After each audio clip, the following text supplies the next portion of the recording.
Menopause periods in general throughout the life of females strength training हे अत्यंत गरजेचं आहे बायकांसाठी. मी आयुर्वेदिक डॉक्टर आहे. Okay, Ayurveda believes in prevention.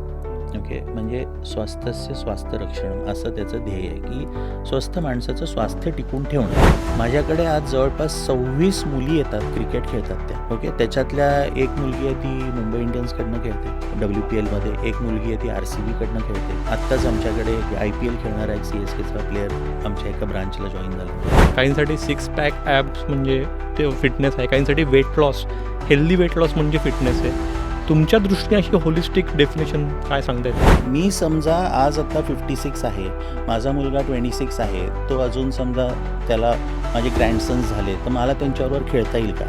मला माझं आयुष्य इंडिपेंडंटली जगता येईल का? 40-45 हे शहाणपणाचं तुमच्याकडनं मिळालं आहे, तर मग पुढच्या महिन्याभरात 2 महिन्यात अशा कुठल्या 5-6 शहाणपणाच्या गोष्टी ज्या सुरू केल्या पाहिजेत त्या दिशेने जायला? 3 days मिनिमम स्ट्रेंथ ट्रेनिंग हे केलंच पाहिजे 40च्या वरच्या लोकांनी. 8 to 10,000 स्टेप्स या चालल्याच पाहिजेत 40च्या लोकांना. आता जसं आपण मेनोपॉज म्हणतो फिमेल्समध्ये, मेल्समध्ये अँड्रोपॉज नावाचा प्रकार आहे ज्याच्यामध्ये तुमचं टेस्टोस्टेरोन कमी व्हायला लागतं, जे 35 नंतर सुरू होतं. जिमला गेल्यामुळे इंजुरी होते हाही एक गैरसमज आहे, कितपत तथ्य आहे? डेडलिफ्ट मारताना बॅक इंजुरी झाली आणि आता त्या मुलाला एक्सरसाइज करणं पूर्ण बंद केलेलं आहे. त्याला डॉक्टरने सांगितलं आयुष्यात परत एक्सरसाइज करायचं नाही. स्त्रियांच्या व्यायामाच्या किंवा एकूणच फिटनेसच्या गरजा या पुरुषांपेक्षा वेगळ्या असतात का? महिलांच्या बाबतीत लोकांचं किंवा महिलांचाच पर्टिक्युलरली एक असा मिथ आहे किंवा गैरसमज आहे की आपण वजन उचलले तर आपण बॉडी बिल्डरसारखे. काय येतात?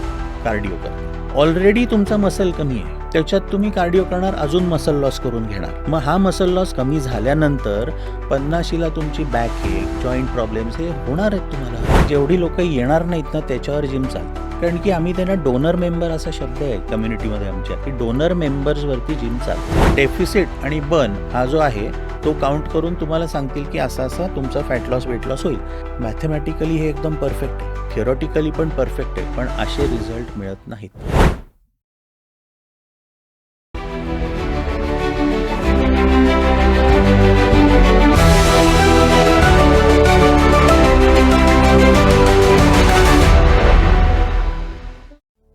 बाबू मोशाय, जिंदगी बडी होनी चाहिए, लंबी नाही. आनंद पिक्चरमधला हा फेमस डायलॉग आपल्या सगळ्यांनाच माहिती आहे. तर पण मग जिंदगी बडी करायची म्हणजे नेमकं काय करायचं?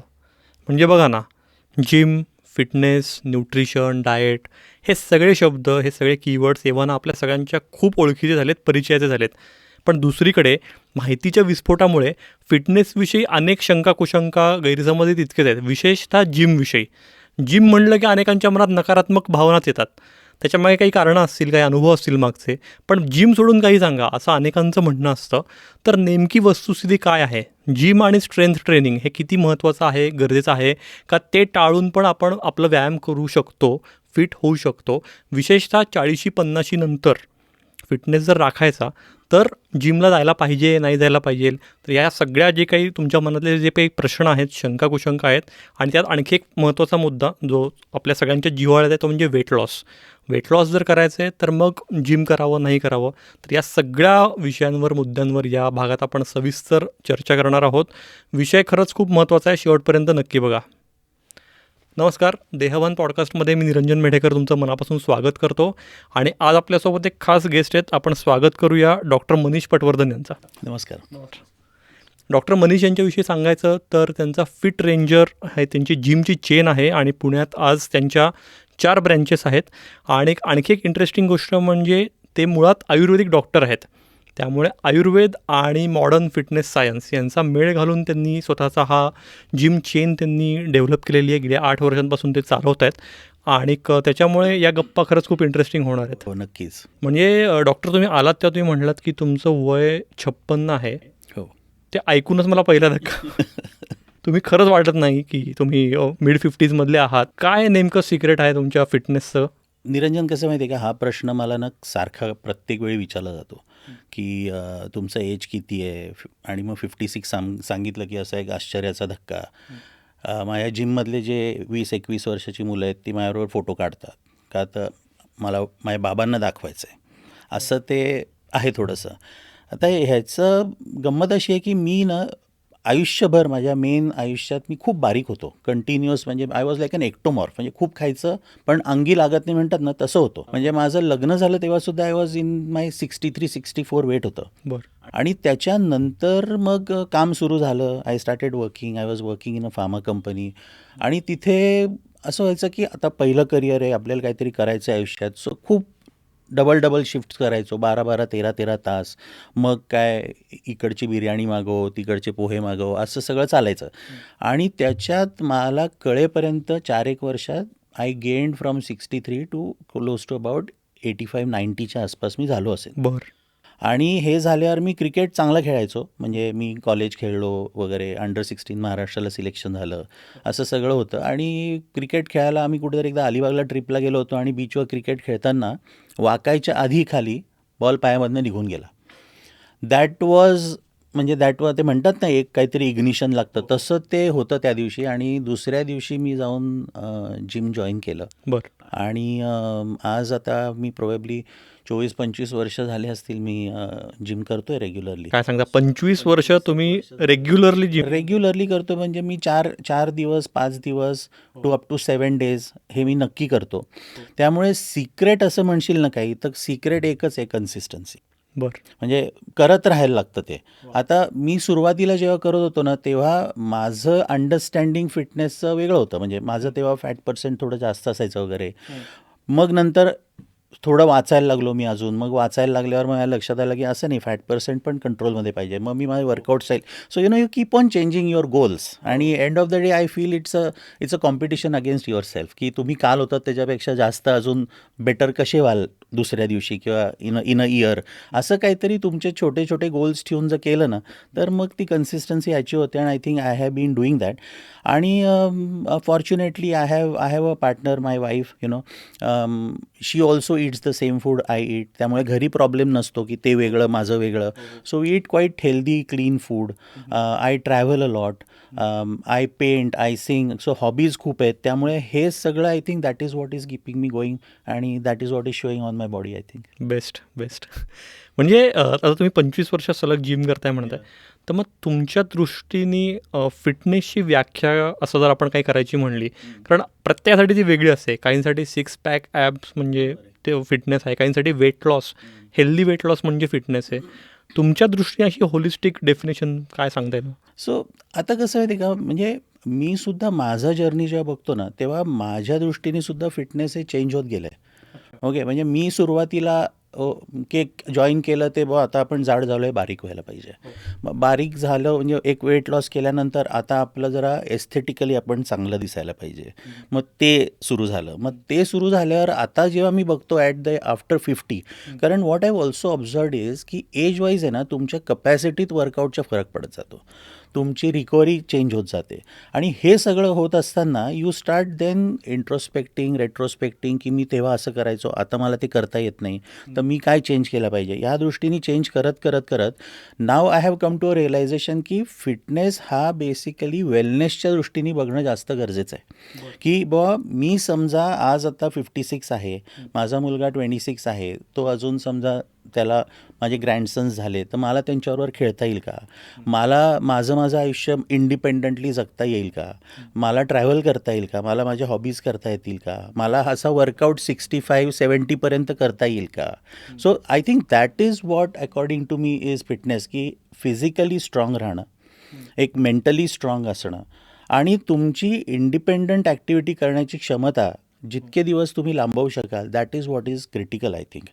आणि हे ना, मी परवा असा विचार करत होतो की माझ्या जनरेशनला, म्हणजे 56-60चे जे जनरेशन आहे, I think we will probably retire say 65च्या आसपास. आम्ही 60-65 डिपेंडिंग ऑन पीपल ते रिटायर होतील. लाईफस्पॅन आपण बघितला तर 85 आहे. So we are looking at a 20-25 years span where you are going to be without work. म्हणजे आज जे तुम्हाला एक व्यवधान आहे किंवा तुम्हाला होल्ड करून ठेवायला काहीतरी आहे ते नसणार आहे. त्यावेळेस तुम्हाला मग जर का आयुष्य आनंदात आणि जगायचं असेल तर you need to be independent. You should have the real freedom which is तुमच्या ॲक्टिव्हिटीज तुम्हाला करता आलं पाहिजे, तुम्हाला चालता आलं पाहिजे, पळता आलं पाहिजे, एखादा स्पोर्ट खेळायचा करता आलं पाहिजे, हॉबी करता आली पाहिजे, ट्रॅव्हल करता आलं पाहिजे. हे करण्यासाठी हे खूप क्रिटिकल आहे. जेनझीचं आता काय होणार आहे की ते रिटायर साधारणतः 45-50ला होणार असं त्यांचं आता लाईफस्टाईल आहे. कारण की त्यांचं म्हणणं काय की आम्हाला सगळं जग एक्सपिरियन्स करायचं आहे. ओके, एक्सपिरियन्शियल लाईफ त्यांना हवी आहे. म्हणजे पैसे पटकन कमवायचे आणि पटकन मग ते जाऊन नंतर खर्च करायचे. पण आता आपण जर का किंवा मी जर 60, माझे वडील 60 ह्याला रिटायर होतो तर ते 45ला रिटायर होणार. ते 45ला रिटायर होणार आणि लाईफस्पॅन आज मेडिसिनमुळे याच्यामुळे 85चं 90-95 होईल कदाचित. म्हणजे 45 ते 95 40-45 वर्षाचा अवधी त्यांना काढायचा आहे with something that is going to drive them, ज्याचं त्यांना काहीतरी मोटिवेशन राहील, काहीतरी त्यांना एक ध्येय राहील की हे आपल्याला करायचं आहे. त्यांना त्यांचे काहीतरी छंद जोपासता आले पाहिजेत, प्रवास ट्रॅव्हल करता आला पाहिजे. हे सगळं करण्यासाठी त्यांना हेल्दी आणि फिट हे राहणं अत्यंत गरजेचं आहे, आपल्यापेक्षा जास्त. आणि हा मुद्दा माझ्या दृष्टीने मी गेले काही दिवसापासून खूप याच्यावर विचार करतो आहे की हे सगळं कसं डायनॅमिक चेंज होतं आहे जनरेशन टू जनरेशन, आणि त्या दृष्टीने फिटनेस पण इव्हॉल्व्ह होतो आहे, चेंज होतो आहे. म्हणजे आपण लॉन्जिव्हिटी म्हणतोय, म्हणजे दीर्घायुष्य म्हणतोय, तर लाईफ स्पॅन इतकाच हेल्थ स्पॅन म्हणजे तुमचा, म्हणजे जर तुम्ही 85 वर्ष जगणार आहात तर त्यातले तुम्ही निरोगी किती वर्ष आहात हे जास्ती मॅटर करणार आहे यापुढच्या काळात. ॲब्सोल्युटली. म्हणजे कसं आहे की नुसतं मी किती वर्ष जगणार ह्याला काही सेन्स नाही आहे. कारण मी 95पर्यंत जगलो आणि शेवटचे 15 वर्ष I am in some care, म्हणजे जिथे आपण म्हणतो ना की हॉस्पिटलमध्ये आहे किंवा एक आपण मेडिकल केअर सेंटरमध्ये आहोत, अशा ठिकाणी होतं. त्या जगण्याला काय अर्थ आहे? म्हणजे माझं म्हणणं की जसं तुम्ही म्हणालात की बाबू मोशा आहे, म्हणजे आनंदचा जो डायलॉग आहे की त्याला माहिती होतं की मला कॅन्सर आहे, so to live the life to the fullest. So तसं आपल्याला जगता आलं पाहिजे की सगळं आपल्याला जे काही करायचं ते करता आलं पाहिजे. दुसरं ह्याच्यामध्ये अजून एक पॉईंट असा आहे महत्त्वाचा की हेल्थ स्पॅन आता पुढच्या जनरेशनला अजून हेल्थ स्पॅन हा महत्त्वाचा का होणार आहे किंवा हेल्दी राहणं, तर माझ्याकडे कदाचित माझी मुलं लक्ष देतील. ओके, आम्ही आमच्या आईवडिलांकडे लक्ष दिलं, पण इथून पुढचं जे जनरेशन असणार आहे ते जसं फॉरेनमध्ये होतं की मुलं 20व्या वर्षी 22व्या वर्षी सेपरेट राहायला लागतात आणि तुम्ही जेव्हा म्हातारे होता तेव्हा तुम्हाला तुमचं इंडिपेंडंटली जगायचं असतं. त्यावेळेस तुम्ही जर हेल्दी नसाल, तुम्ही तुमचं इंडिपेंडंट नसाल तर फार मुश्किल होऊन जाणार आहे, खूप भयंकर होणार परिस्थिती. आणि हे इंडियात होणार आहे हळूहळू नेक्स्ट जनरेशनपर्यंत नक्कीच. अगदीच. तुम्ही आता इतकी वर्ष या फिटनेस वेलनेस इंडस्ट्रीमध्ये आहात, तर तुम्हाला काय दिसतं की फिटनेसचा जेव्हा विषय येतो, आता भारतीय किंवा मराठी लोकही जागरूक झालेले आहेत, काहीच माहिती नाही आहे, गंधच नाही असं नाही आहे, पण तरी पण तंदुरुस्तीच्या बाबतीत कुठल्या ढोबळ चुका अजूनही लोक करतात असं दिसतं तुम्हाला? गंमत ह्याच्यामध्ये काय माहिती आहे का की लोक आहेत ना, पहिले म्हणजे आपण एक्सरसाइज ज्याला आपण व्यायाम म्हणतो, तर व्यायामाची डेफिनेशन काय हे आपण जरा एक पहिले थोडक्यात समजून घेऊ. म्हणजे काय होईल माहिती आहे का, खूप जे आपले मतं आहेत ना ती एकदम चेंज होऊन जातील. तर व्यायाम हा शब्द आहे ना, हा संस्कृत शब्द आहे हा, आणि त्याच्यात 2 शब्दांचं ते संधी आहे, वी आणि आयाम. तर वी म्हणजे काय, विशेष म्हणजे स्पेशलिटी बेस्ड किंवा स्पेशल काहीतरी करणं, वेगळं काहीतरी करणं. आणि आयाम म्हणजे काय, स्ट्रेच करणं. तर स्ट्रेच म्हणजे काय, तुमचे जे काही स्नायू आहेत, मसल्स आहेत, बॉडी पार्ट्स आहेत, त्यांना तुम्ही स्ट्रेच करताय का? म्हणजे अशी कुठली ॲक्टिव्हिटी तुम्ही करताय का ज्याच्यामुळे त्यांचे कॉन्ट्रॅक्शन रिलॅक्सेशन होणार आहे. इतकं सिम्पल ते आहे. त्यामुळे आपण जेव्हा एक्सरसाइज म्हणतो, व्यायाम म्हणतो, आता पूर्वी कसं होतं, लोक चालायचे खूप, काही भाजी आणायला जायचं आहे, वस्तू आणायला जायचं आहे, चालायचो, सायकलवर जायचे, हे सगळ्या ॲक्टिव्हिटीज नॅचरली व्हायच्या. म्हणजे ज्याला आपण मुवमेंट म्हणतो, मुवमेंट ही नॅचरली होती लाईफमध्ये. ती आता आपली कम्प्लिटली संपत चाललेली आहे. म्हणजे आपल्याला काही वाटलं, आपण ऑनलाईन ऑर्डर करतो, आपल्या घरपोच येतं. आपण शेजारी जाऊन भाजीवाल्याकडनं पण भाजी आणत नाही, डेस्कवर बसून आपण काम करतो, हे सगळं चालू आहे. त्यामुळे बेसिकली होतं आहे काय की लोकांचा जो ॲप्रोच आहे व्यायामाकडे बघण्याचा, तो असं झाला आहे की म्हणजे जिमला जाणं म्हणजे व्यायाम करणं. सो पहिले मला असं सांगायचं की जरी मी जिम चेन चालवत असलो तरी माझं असं म्हणणं नाही आहे की तुम्ही जिमलाच गेलं पाहिजे. तुम्ही काहीही करा पण बॉडीमध्ये मुवमेंट्स ठेवा, डेली ॲक्टिव्हिटीमध्ये मुवमेंट ठेवा. हा एक पहिला प्रकार झाला. आणि लोकांना काय झालं आहे की लोक असं प्रोजेक्टसारखं बघतात. ओके, 3 महिन्याचं चॅलेंज, 100 दिवसाचं चॅलेंज, मग रोज ते इंस्टाग्रामवर टाकायचं, हे करायचं, डे 1 डे 15 डे 1 डे 15 असं. आणि मग ते गोल अचीव झाले तर उत्तम आहे. मग गोल अचीव झाले, मग परत त्याच्यात स्लॅक येतो, मग परत रिबाउंड होतो. आणि ग्लोबली सुद्धा हा डेटा आहे की people who lose weight, considerable amount of weight, say 30, 40, 50 kg weight, 97 to 98% of those people gain that weight back. बापरे, म्हणजे एवढ्या मोठ्या प्रमाणाने 30, 40, 50 किलो वजन कमी झालेलं परत वाढतं आणि त्याहून जास्त वाढतं. अच्छा. कारण काय आहे की तुम्ही ना अशी जेव्हा तुम्ही जिमला जाता तेव्हा सगळं म्हणजे ॲग्रेसिव्हली करायचं, अघोऱ्यासारखं करायचं, एकदम काहीतरी ॲक्यूट मेजर्स घ्यायच्या की मी एकदम क्रॅश डाएट करीन, मी एकदम खूप वर्कआउट करीन, पण हे सस्टेनेबल नसतं. ओके, आणि ही जी चूक लोक करतात ना की एक्सरसाइज ही एक लाईफस्टाईल असली पाहिजे, नॉट अ प्रोजेक्ट की मी 100 दिवस केला आहे, 30 दिवस केला आहे. आणि मग ह्या लोकांना अशा पद्धतीने केलं ना की इंजुरीज होतात. मग इंजुरी झालं की परत ते थांबतं. प्रोजेक्ट वाईज घेतलं की तुम्ही एक टार्गेट, काहीतरी सस्टेनेबल टार्गेट ठरवत नाही की मला एकदम 3 महिन्यात मला 15 किलो वेट लॉस करायचं आहे, असं काहीतरी ठरवता. मग ते झालं नाही की मोटिवेशन डाऊन होतं, तुम्ही डिप्रेस होता. मग त्याच्यातनं हे सगळे फेल्युअर्सचे केसेस जास्त होतात. तर मला असं वाटतं की ह्याला ना 50 ओव्हर मॅचसारखं बघायला पाहिजे. ओके, की 2 ओव्हरमध्ये 3 ओव्हरमध्ये मला किती टार्गेट रीच करायचं आहे, असं जर शॉर्ट टर्म गोल्स घेऊन केलं तर I think this is possible. आणि मी म्हटलं तसं की प्रोजेक्टसारखं न बघता लाईफस्टाईल म्हणून व्यायाम हे बघायला पाहिजे असं मला वाटतं. म्हणजे डॉक्टर, एक थोडंसं मोठं चित्र जरी बघितलं ना आपल्या आजूबाजूला, तर म्हणजे एकीकडे लठ्ठपणा हा वाढताना दिसतोय आणि लठ्ठपणामुळे जे येणाऱ्या व्याधी आहेत, मग डायबिटीस सुरू होतो 40शीत, किंवा PPची गोळी सुरू होते, हृदयविकार अनेकांना सुरू होतो, पाठदुखी, मानदुखी हे तर खूपच कमी वयात सुरू होतं. तर मग हे सगळं बघितलं तर तुम्ही डॉक्टर पण आहात आणि आता फिटनेस एक्सपर्ट पण आहात गेली अनेक वर्ष, तर तुम्हाला हे खरंच खूप चिंतेचं वाटतं आपल्याकडच्या समाजास एकूण हे जे वाढते प्रमाण? चिंतेचं तर आहेच. ओके, कारण की लोकांचं जे काही अप्रोच आहे तो मेनली मी मगाशी जसं म्हटलं तसं की ॲक्टिव्हिटी कमी झालेली आहे, मुवमेंट म्हणजे हालचाल बॉडीची कमी झालेली आहे. लाईफस्टाईल हे सेडेंटरी झालं आहे, म्हणजे बसून काम करणं वाढलेलं आहे. खाण्यापिण्याचे जे काही इश्यूज आहेत ते तर आहेतच. म्हणजे इंडियन डाएटमध्ये, म्हणजे भारतीय जी आपली खाण्याची आहार पद्धती आहे त्याच्यामध्ये प्रोटीनचं कॉन्टेंट हा अतिशय कमी आहे, कार्बोहायड्रेट रिच फूड आहे.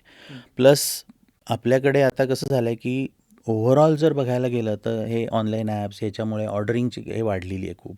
त्यामुळे येणारं जे काही फूड आहे किंवा आपण जे काही अन्न खातो आहे हे अन्नसुद्धा ज्या पद्धतीचं पाहिजे, ज्या लेव्हलचं पाहिजे तसं नाही आहे. हे नॉर्मली रिच फूड आहे आणि त्याच्यामुळे ओबेसिटी आणि ओबेसिटीतनं मग इतर प्रॉब्लेम्स हे सगळे सुरू झालेले आहेत.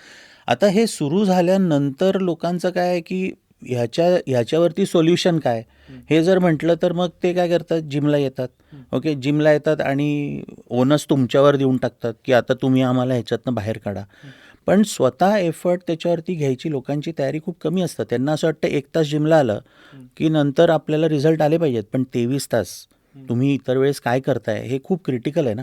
म्हणजे 23 तासात तुम्ही इथे 1 तास आल्यानंतर घरी जाऊन जर का वेडवाकडं काहीतरी खाल्लं, तुम्हाला जर सांगितलेलं आहे की इतक्या कॅलरीज खा, असे मॅक्रोज खा, म्हणजे इतकं प्रोटीन, इतकं कार्ब, इतकं फॅट खा, हे सांगितलेलं आहे, इतके स्टेप्स चाला, म्हणजे इतक्या वेळा उठून चालायला जा, फोन आला तर चाला जरा, जिने असतील तर म्हणजे पायऱ्या असतील तर लिफ्टने न जाता पायऱ्यांनी जा, हे ज्या बेसिक गोष्टी आहेत हे केल्या पाहिजेत.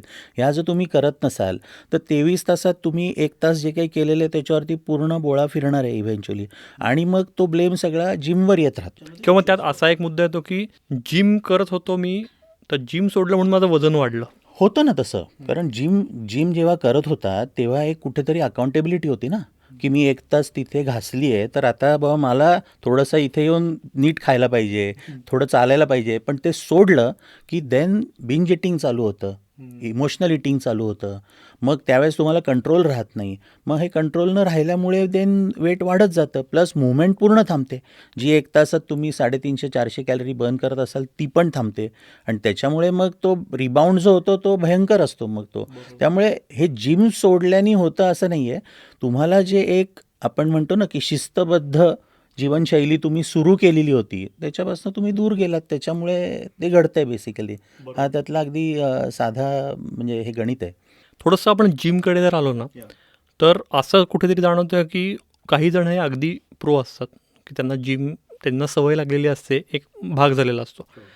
पण बरेच जण विशेषतः जे योगासनं करतात किंवा बाकी काही ॲक्टिव्हिटी करतात, रनिंग करतात, त्यांचं थोडंसं वाकडं असतं जिम बाबतीत मत. तर एकूण हे असं मत कशामुळे तयार होतं आणि ते बदलण्यासाठी आजच्या ज्या तुमच्यासारख्या म्हणजे तुमच्या आता फिट रेंजर ही चेन आहे, तर हे काय नेमके प्रयत्न करतात आणि जिम नेमकं कोणी केलं पाहिजे? सॉरी, मी खूपच जास्ती प्रश्न विचारतोय. नाही, ह्याच्यामध्ये कसं आहे माहिती आहे का, की माझं म्हणणं असं आहे की तुम्ही काय करताय ह्याला फारसं म्हणजे महत्त्व देऊ नये, as long as you are doing some kind of movement. Okay, फक्त ह्याच्यात कसं होतं की योग हा जो पार्ट आहे, योग हा पॅसिव्ह एक्सरसाइज आहे. ओके, योग हा बनवला आहे ह्याच्यासाठी की तुमच्या फिजिओलॉजीज बॉडीतल्या जे काही आतमध्ये ऑर्गन्स आहेत त्याला एका विशिष्ट पद्धतीने त्याला मुवमेंट व्हावी, ज्याच्यामुळे त्याची फंक्शनिंग सुधारावं. That is the idea behind that. आणि फ्लेक्झिबिलिटी वाढावी वगैरे, बॉडी स्ट्रेंथ वाढते, पण ती ज्या स्ट्रेंथ ट्रेनिंगनी किंवा जिमला जाऊन ज्या पद्धतीने होणार आहे तसं ते होत नाही. लोक झुंबा करतात, लोक डान्स करतात, okay, that is also fine. म्हणजे पण ह्याच्यात काय झालं आहे, लोक डान्स क्लासला जातात. आता डान्स क्लासमध्ये काय होतं, ते असतं व्हॅलिडेशन बेस्ड येतो आहे. म्हणजे इंस्टाग्रामसाठी रील बनवण्यासाठी तो डान्स क्लास असतो. त्याच्यामध्ये 30 ते 45 सेकंद 1 मिनिटाच्यापर्यंत फक्त ते हुक स्टेप्स आणि ठराविक स्टेप्स घेतात. तो एक्सरसाइज नाही आहे. अच्छा. सो तशा प्रकारच्या गोष्टी न करणं इज बेटर. मग तुम्ही चाला, तुम्ही योग करा, तुम्ही झुंबा प्रॉपर एक्सरसाइजसाठी झुंबा करा, तुम्ही कुठलं पॉवर लिफ्टिंग पॉवर स्लॅम म्हणून आहे तसं काहीतरी करा, किक बॉक्सिंग करा, पण मुवमेंट ज्याच्यामध्ये येईल, ज्याच्यामध्ये तुमचा हार्ट रेट वाढेल अशी ॲक्टिव्हिटी करणं गरजेचं आहे. आता तुमचा दुसरा प्रश्न की ह्या लोकांचं वाकडं का असतं. आता स्ट्रेंथ ट्रेनिंग हे काही फार आनंददायक प्रकार नसतोच. ओके, की चालू केला ना की अंग दुखणं, त्रास होणं, थोडेसे जॉईंट्स आखडणं सुरुवातीला, कारण बॉडीमध्ये लॅक्टिक ॲसिड रिलीज होत असतं, त्याच्यामुळे हे सगळं होत असतं. आणि मला वाटतं की नवीन वर्षात 1 जानेवारीला फुल असते बॅच आणि फार फार तर 15 जानेवारीपर्यंत. अरे म्हणजे ते तर आहेच, पण कसं आहे की तो काही फार प्लेजरेबल एक्सपिरियन्स नाहीच आहे तो. Until you start seeing result, जेव्हा तुम्हाला रिझल्ट दिसायला लागतात मग तो तुम्हाला छान वाटेल. आणि हे रिझल्ट्स किती काळाने दिसायला लागतात? हे रिझल्ट्स दिसायला तुम्ही जर सिन्सिअरली कन्सिस्टंटली तुम्ही म्हणजे जर यंग एज असेल ना तर 30-45 दिवसात तुमच्या बॉडीमध्ये चेंजेस दिसतात. आता माझ्या एजमध्ये आहे ना तुम्हाला 3-1 महिने केल्यानंतर फरक दिसतो. पण हा जो फरक आहे ना, हे मी म्हणतो बॉडी चेंज आहे ना, हा परत आपण एस्थेटिक बघतोय. ओके, मी एक ना खूप सुंदर उदाहरण देतो तुला. आमच्याकडे ना एक बाई यायच्या जिममध्ये, ओव्हरवेट होत्या खूप, आणि त्यानं पंजाबी ड्रेस घालून जिमला यायच्या. आता आमच्याकडे तसं खूप कमी लोक येतात की जे पंजाबी ड्रेस घालून जिमला येतात. Usually they will wear T shirt, they will wear tracks असे येतात, पण त्या पंजाबी ड्रेस घालून यायच्या आणि त्या ना जिथे कोणाचं लक्ष नाही असं जिन्याखाली जाऊन व्यायाम करायच्या. ओके, आणि जिन्याखाली जाऊन व्यायाम करायच्या, तिथेच त्या करायच्या, कुठेच ते आरशासमोर जायच्या नाहीत, काहीच नाही. सो असं खूप दिवस त्यांचं चाललं. मग त्याच्यानंतर एक दिवस, मग 1 महिन्यांनी त्यांनी पर्सनल ट्रेनिंग लावलं. अच्छा. ओके, मग वर्कआउट सुरू झाला. मग त्याच्या 1-1.5 महिन्यानंतर मी एक दिवशी डेस्कवर होतो, तेव्हा ते तिथे सही करायला आलं होतं, त्यांचं सेशन झालं म्हणून. तर मी त्यांना म्हटलं, मॅडम कसं चाललं आहे, चांगलं चाललं आहे का? तर त्या म्हणाल्या की मला 2 महिने झाले इथे येऊन. म्हणजे शी थॉट की मी तिला पहिल्यांदाच बघतोय तर मी विचारतोय. तर म्हटलं, मॅडम मला तुम्ही आहे ना जिन्याखाली व्यायाम करायचात ना तेव्हापासून माहिती आहे, आणि मला असं वाटतं की तुमचं हे जे प्रोग्रेशन आहे ना, हे माइंडसेट प्रोग्रेशन जे आहे ना ते खूप महत्त्वाचं आहे. की तुम्ही त्या जिन्याखालून आज तुम्ही आरशासमोर ट्रेनरला घेऊन 1 तास डेडिकेटेड वर्कआउट करताय. हा शिफ्ट जो आहे, हा शिफ्ट तुम्हाला खूप दूरपर्यंत घेऊन जाईल. सो हा माइंड शिफ्ट जो आहे ना तो खूप क्रिटिकल असतो सुरुवातीला. एक इंटिमिडेशन असतं तुम्हाला जिमला तुम्ही जाता तेव्हा. तू मगाशी जे बोललात की नवीन लोक असतात त्यांचं इंटिमिडेशन असतं, कारण की बाजूला कोणीतरी 40 किलोच्या डंबेलनी मारतोय, मला तर 5 किलो डंबेल उचलता येत नाही आहे. सो एक ते इंटिमिडेशन असतं, आणि अशा वेळी मला असं वाटतं की जिममध्ये तुम्हाला कोणीतरी कम्फर्ट देणारं, त्या जिममध्ये तुम्हाला एक्सेप्टन्स लेवल येणं, तिथे 4-5 मित्र बनणं, हे जर झालं ना तर मग लोकांना ते आनंददायी वाटायला लागतं. वा, म्हणजे हा खूप क्रिटिकल ॲस्पेक्ट आहे जिममध्ये, आणि जिम ओनर्स हे करत नाही कोणी अनफॉर्च्युनेटली.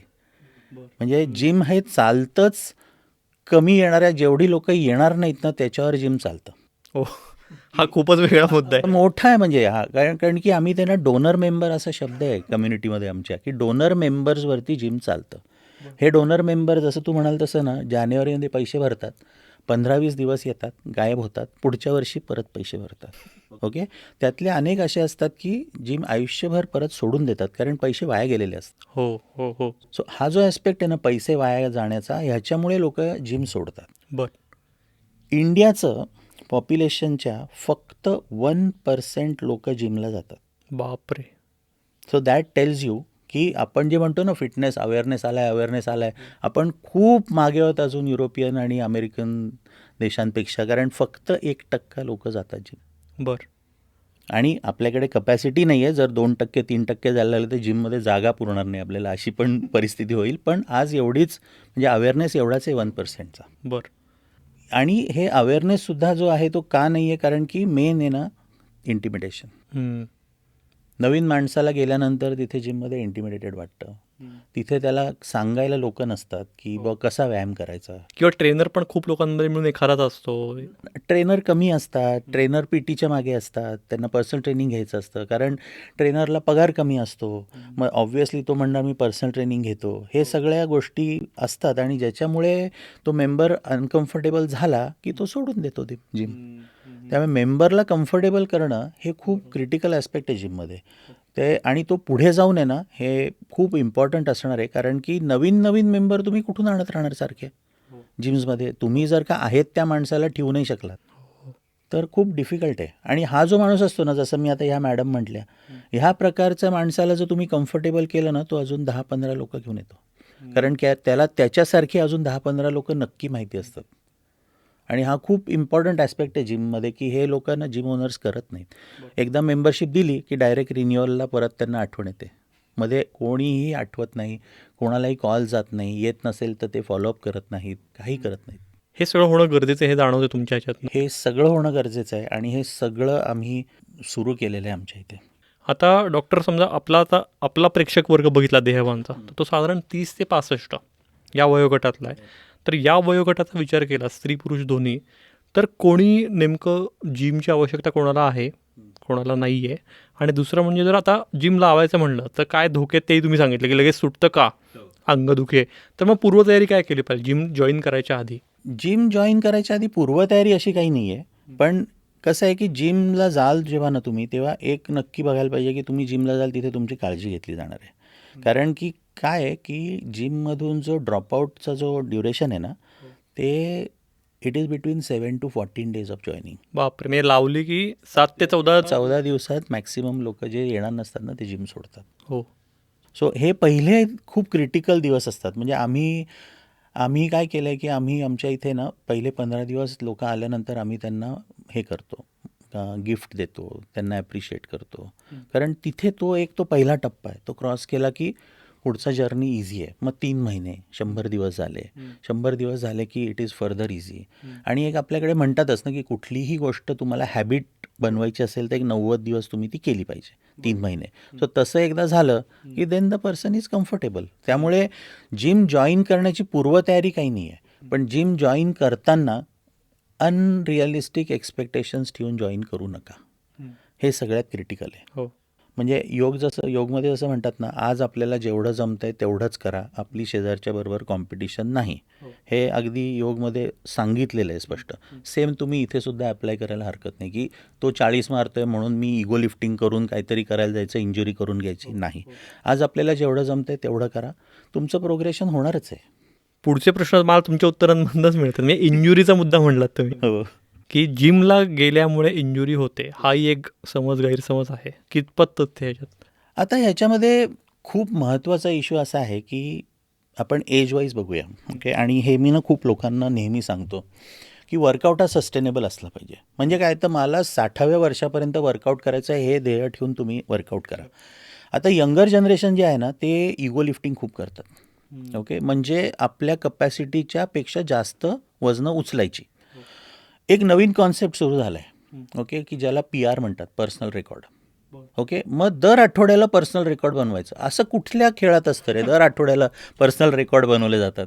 पण हे सगळं जे आहे ना, हे व्हॅलिडेशन बेस्ड आहे. हे इंस्टाग्रामेबल पाहिजे, हे आपल्याला रील टाकता आले पाहिजेत. मग तुम्ही डेडलिफ्ट मारताय. डेडलिफ्ट हा जेवढा चांगला एक्सरसाइज आहे ना, तेवढा डेंजरस एक्सरसाइज आहे. कारण की तुम्ही वजन अशा पद्धतीने उचलताय, मग त्याच्यात बेंट होते बॅक. जर का बॅक आर्च नसेल, तेवढा तुमची कोर स्ट्रॉंग नसेल, लेगमध्ये तेवढी स्ट्रेंथ नसेल, तर इंजुरीज होणार. आणि ह्याच्यातला वाईट पार्ट काय आहे, जेव्हा तुम्ही 20, 22, 25, 27, 30पर्यंत असताना ही इंजुरी अंगावर काढता तुम्ही. पण जेव्हा तुम्ही 45, 50ला जाता ना, तेव्हा ही इंजुरी तोंड बाहेर काढते आणि तुम्हाला मुश्किल करून टाकते जगणं नंतर.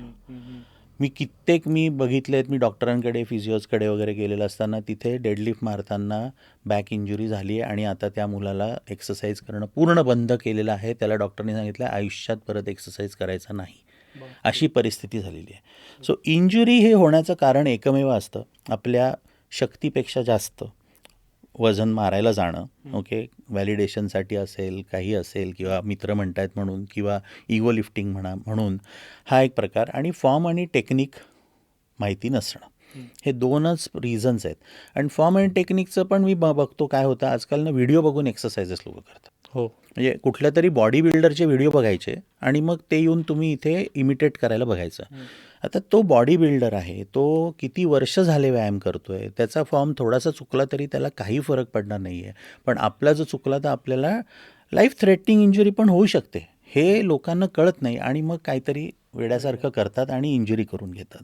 सो फॉर्म टेक्निक आणि इगो लिफ्टिंग हे दोन आहेत ज्याच्यामुळे मेनली इंजुरीज होतात. काही वेळेस ट्रेनर पण असतात, मारता येईल सर तुम्हाला, मारता येईल सर तुम्हाला, असं पण होतं. पण मेनली हे इगो लिफ्टिंग आणि खराब फॉर्म टेक्निकमुळे मेनली इंजुरीज होतात आणि होतात, अगदी 100% होतात. योग्य ट्रेनरच्या मार्गदर्शनाखाली जर तुम्ही केलात व्यायाम आणि खूप शक्तीपेक्षा जास्ती पराक्रम गाजवायला नाही गेला तर व्यवस्थित एक रुटीन सेट होऊ शकता. 100%. म्हणजे आता मी माझं सांगतो ना, की मला ना खूप वेळा लोक विचारतात की तुम्ही एवढं हलकं का मारताय, एवढं लाईट का मारताय. पण मला असं होतं की मला थोडी काही कोणाला दाखवायचं आहे, किंवा मला काही कुठे कॉम्पिटिशन थोडी खेळायची आहे पॉवर लिफ्टिंग किंवा वेट लिफ्टिंगची. So why should I do that. बरं, मला इंजुरी फ्री वर्कआउट हवा आहे, मला पुढे अजून 10 वर्ष मला वर्कआउट करायचं आहे, हे माझं ध्येय आहे. सो त्यामुळे ते बऱ्याचदा यंग जनरेशनला कळत नाही. हेवी मारायला जातात, खूप प्रमाणचे सप्लिमेंटेशन घेऊन किंवा प्री वर्कआउट्स घेऊन वर्कआउट करतात, ज्याच्यामुळे व्हॅझो कॉन्स्ट्रिक्शन म्हणजे ब्लड वेसल्स कॉन्ट्रॅक्ट होतात, खूप ब्लड प्रेशर वाढतं. असे खूप प्रॉब्लेम्स आहेत की ज्याच्यामुळे इंजुरीज होऊ शकतात. अच्छा, अजून एक विषय येतो, आपण जिमविषयी बोलतोय तर, म्हणजे 18 वर्षाचा झाल्याशिवाय जिम करू नये असं एक साधारण सांगितलं जातं आपल्यालाही लहानपणापासून. तर ह्याच्यातही आता बदल होताना दिसतोय तुम्हाला? म्हणजे तुमच्याकडचेच तुम्ही उदाहरण मगाशी म्हणलात बोलताना आधी. 100%. आता काय झालेलं आहे की जसं आपण म्हणतो ना की ओबेसिटी आहे आणि काय म्हणतात जुव्हेनाईल ओबेसिटी किंवा किड्समध्ये ओबेसिटी प्रचंड प्रमाणात वाढलेली आहे. त्याच्यासाठी लोक आमच्याकडे येतात. ओके, म्हणजे आई वडील घेऊन येतात मुलांना की ह्याला पण एक्सरसाइज करवायचा आहे. त्यावेळेस तिथे मात्र तुम्हाला एक्सरसाइज वेगळ्या प्रकारचा द्यावा लागतो. ओके, म्हणजे त्यांना लगेच वजनं मारायला नाही, त्यांना आधी जोर मारायला लावा, थोडं म्हणजे मुवमेंट बेस्ड एक्सरसाइज द्या, बॉडी वेट एक्सरसाइज द्या, थेराबँड बेस्ड एक्सरसाइज द्या, जेणेकरून त्यांची जी काही डेव्हलपमेंट होते आहे त्या डेव्हलपमेंटमध्ये कुठे इंजुरी होता कामा नये, हा थोडासा विचार करून करावा लागतं. त्याच्या व्यतिरिक्त आमच्याकडे पर्टिक्युलरली जे येणारी लोक आहेत त्याच्यामध्ये मॅसिव्ह स्पोर्ट्स खेळणारी खूप लोक म्हणजे यायला लागलेली आहेत. आणि ही एक चांगली स्टेज आहे असं मला वाटतं. कारण इंडियामध्ये जी स्पोर्ट्स मुवमेंट सुरू झालेली आहे, ती स्पोर्ट्स मुवमेंट ही पूर्वी कसं होतं की एकदम टॅलेंटेड आहे माझा मुलगा, ह्याच्यावरच ते संपायचं. पण talent can only take you to a certain level. म्हणजे तुम्हाला तिथे पोचल्यावर तिथे 100 लोक असतात त्या टॅलेंटची, तिथून पुढे तुम्ही कसे जाणार. त्यावेळेस तुम्हाला तुमची फिजिकल स्ट्रेंथ, मेंटल स्ट्रेंथ हीच कामाला येते की ज्यावेळेस तुम्ही एक्सेल करणार आहात, त्याच्या पुढे तुम्ही जाणार आहात, कॉम्पिटिटिव्ह लेवलला जाणार आहात, प्रोफेशनल लेवलला जाणार आहात. आणि त्याच्यासाठी पेरेंट्स हे आता आमच्याकडे 9-10 वर्षापासून त्यांचे मुलांना इथे आणून सोडतात जिममध्ये for specific sports related training. बरं, माझ्याकडे आज जवळपास 26 मुली येतात, क्रिकेट खेळतात त्या. क्या बात आहे. ओके, त्याच्यातल्या एक मुलगी आहे ती मुंबई इंडियन्सकडनं खेळते, WPLमध्ये. एक मुलगी आहे ती RCBकडनं खेळते. आत्ताच आमच्याकडे एक CSKला म्हणजे IPL खेळणारा एक CSKचा प्लेयर आमच्या एका ब्रांचला जॉईन झाला. सो असं भरपूर म्हणजे लोकांमध्ये हे स्पोर्ट्स आलं आहे ना, स्पोर्ट्समुळे strength conditioning, sports specific training हे पण आता खूप मोठ्या प्रमाणात सुरू झालेलं आहे. आणि त्या बेसिसवरती मग त्यावेळेस कसं असतं की हे जेव्हा लोक येतात तेव्हा त्यांना वेगळ्या पद्धतीने ॲसेस करावं लागतं. त्यांना बेसिकली त्यांची गेट ॲसेस करायला लागते. स्पोर्ट्समध्ये ते काय करतायत, म्हणजे बॉलर आहे का बॅट्समन आहे का विकेट कीपर आहे, यानुसार त्यांना ॲसेसमेंट करावी लागते. त्यानुसार त्यांना स्पेसिफिक एक्सरसाइजेस द्यावे लागतात. की बॉलर असेल तर कोअर स्ट्रेंथ वाढवणं गरजेचं आहे, लेग स्ट्रेंथ वाढवणं गरजेचं आहे, इंजुरीज होऊ नये म्हणून हॅमस्ट्रिंग आणि बॅक हे स्ट्रॉंग असणं गरजेचं आहे. नाहीतर मग फास्ट बॉलर आपण बघतो एक सिरीज खेळतो मग इंज्युअर होतो. कित्येकांचे करिअर इंजुरीजमुळे बर्बाद झालेत. सो आता स्ट्रेंथ कंडिशनिंग आणि इंजुरी प्रिव्हेन्शन ह्याच्यावरती भरपूर जोर आलेला आहे. आणि इंजुरी प्रिव्हेन्शन म्हणजे काय, परत we are talking of wellness only, जे आपण कॉन्स्टंटली बोलतोय. म्हणजे असं खा असं खा असं खा, कसंही खाल्लं तरी we are coming back to the same thing की how fit, how healthy, how effectively तुम्ही तुमच्या ज्या काही गोष्टी करताय. म्हणजे आपण लेमॅन आहोत तर आपल्या डेली ॲक्टिव्हिटीज, तुम्ही स्पोर्ट्समन आहात तर तुमच्या स्पोर्ट्स रिलेटेड ॲक्टिव्हिटीज किती एफिशियंटली करू शकताय याच्याकडे जिम्सची वाटचाल 100% सुरू झालेली आहे. म्हणजे माझ्याकडे एक मुलं येतात, 12 वर्षाचा एक विकेट कीपर बॅट्समन आहे तो येतो. बास्केटबॉल खेळणारी मुलं येतात माझ्याकडे, टेबल टेनिसवाला खेळणारी मुलं येतात आणि पेरेंट्स आणून सोडतात त्यांना की ह्याला इथे, आणि पर्सनल ट्रेनर घेतात ते. म्हणजे असं नाही की त्यांना करू द्या, नाही. आणि आम्ही पण इन्सिस्ट करतो की त्याला तुम्ही स्पेसिफिक ट्रेनर द्या. स्ट्रेंथ कंडिशनिंगचे आमचे हे कोचेस आहेत त्यांच्याकडे द्या. त्यांचं आम्ही एक्सरसाइज फिजिओलॉजिस्टकडनं सगळी असेसमेंट करून घेतो. कुठे विकनेसेस आहेत, राईट साईड लेफ्ट साईडला कुठे विकनेसेस, त्यानुसार विकनेसेस पण इम्बॅलन्सेस काढावे लागतात. हे सगळं करून मग त्यांना वर्कआउट दिला जातो.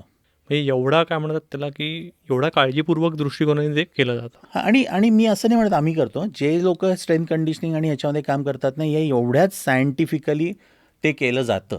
आणि म्हणून माझं असं पण म्हणणं आहे की मग हे जर आपण इतकं सायंटिफिकली करतो तर ओबेसिटी असेल किंवा अजून काही हेल्थ प्रॉब्लेम्स असतील ज्याच्यासाठी लोक जिमला येतात, म्हणजे आता PCOS PCOD सारखे केसेस आहेत त्याच्यासाठी बायका येतात, त्याला का मग सायंटिफिकली बघायचं नाही, त्याला का ऑब्जेक्टिव्हली बघायचं नाही.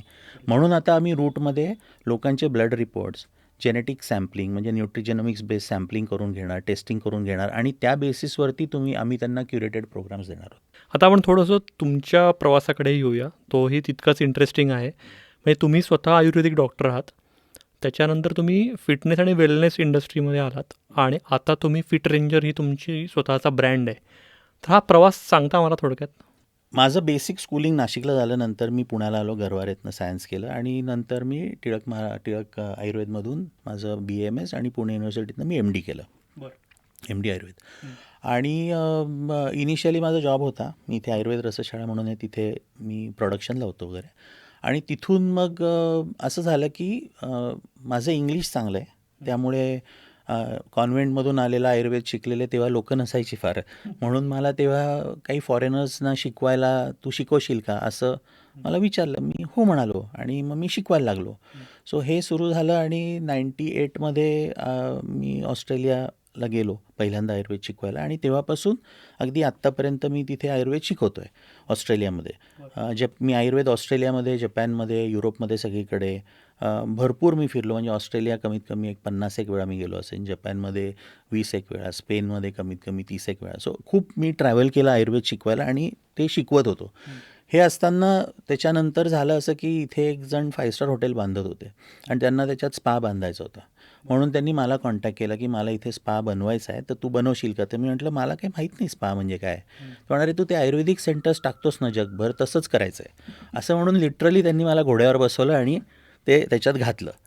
सो मी ओके आता सुरू केलं. मग सुरू केल्यावर लक्षात आलं की नॉलेज तर काही नाही आपल्याला, कारण माझ्या इथे प्लंबिंग करणाऱ्या माणसाला माझ्यापेक्षा जास्त माहिती होतं त्या प्रोजेक्टवर. लिटरली मी पहिला प्रोजेक्ट जो लोणावळ्यात केला तिथे.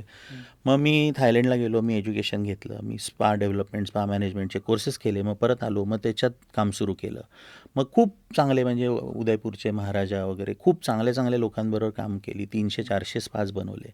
मग रिसॉर्टसाठी स्पास बनवत होतो तेव्हा बेसिकली रिसॉर्टवाले म्हणायला लागले की आता तू हे पैसे खर्च केलेस आमचे, आता हे चालायला पण पाहिजे तर तूच चालव. मग ती ऑपरेशन्सची कंपनी चालू केली, मग ती चालवली, मग त्याच्यासाठी मॅनपॉवर लागतं म्हणून ट्रेनिंग इन्स्टिट्यूट चालू केली मिझोराममध्ये, मग प्रॉडक्ट्स लागतात म्हणून प्रॉडक्ट कंपनी चालू केली, असं सगळं बॅकवर्ड इंटिग्रेशन त्याचं केलं. सो ते इंटरेस्टिंग होतं, खूप चांगलं चाललं होतं कोविडपर्यंत, म्हणजे कोविडमध्ये पण ते चालू होतं वगैरे. आणि ते 65 आउटलेट्स वगैरे केले आणि then eventually I sold it. एक 4 वर्षापूर्वी मी ते सोडलं. पण 8 वर्षापूर्वी मी एका जिमला मेंबर होतो. ओके. आणि त्या जिममध्ये मी वर्कआउटला गेलो होतो आणि तेव्हा तिथल्या एका ट्रेनरनी मला सांगितलं की हे जिम बंद होणार आहे, तर तुम्ही हे घ्या. तर म्हटलं माझा काही सुतराम संबंध नाही ना, एक्सेप्ट फॉर वर्किंग आउट माझा जिमशी काही संबंध नव्हता. सो म्हटलं अरे असं काय नाही, असं कसं पॉसिबल आहे वगैरे. नाही तुम्ही घ्यायला पाहिजे, म्हणजे तुम्ही ते आम्हाला सांगता ना असं केलं तसं केलं की ते फायदा होईल. आपण ट्रेनरला युजली बोलतो ना की बुवा असं केलं तर फरक पडेल, कस्टमर एक्सपिरियन्स सुधारेल. तर तसं माझं बोलणं असायचं नॉर्मली, आपण जसं मेंबर ट्रेनर बोलतो तसं. तर त्यांनी मला तेच सांगितलं की तुम्ही ते सांगता ते सगळं बरोबर असतं, पण आता म्हणजे यांना नाही पटत आमच्या मॅनेजमेंटला असं. सो मी त्या जिमला जायचो आणि मी बघितलं होतं की जिम चांगलं होतं, पण ओव्हरऑल कस्टमर सर्व्हिसचा प्रॉब्लेम होता. म्हणून मग मी तो 23 डिसेंबरचं वगैरे बोलणं होतं. मी 24 डिसेंबरला सकाळी रात्रभर विचार केला आणि ठरवलं की करायचं. आणि ते वर्ष 2018. 2018मध्ये हे सगळं डिसिजन झालं आणि 24 डिसेंबरला मी ठरवलं की हे करायचं. 31 डिसेंबरला मी ताबा घेतला जिमचा. म्हणजे शून्य नॉलेज, शून्य एक्सपिरियन्स. ओके. आणि म्हणतात ना तसं की you have to be at the right place at the right time, तसं ते होतं. म्हणजे लिटरली तेव्हा माझ्याकडे असं कुठून नाही तर तेव्हा थोडीशी लिक्विडिटी होती आणि सगळं जुळून आलं होतं. सो मी घेतलं आणि लिटरली माझा विचार असा होता की आपण 12, 13, 14 वर्ष वर्कआउट करतो आहे.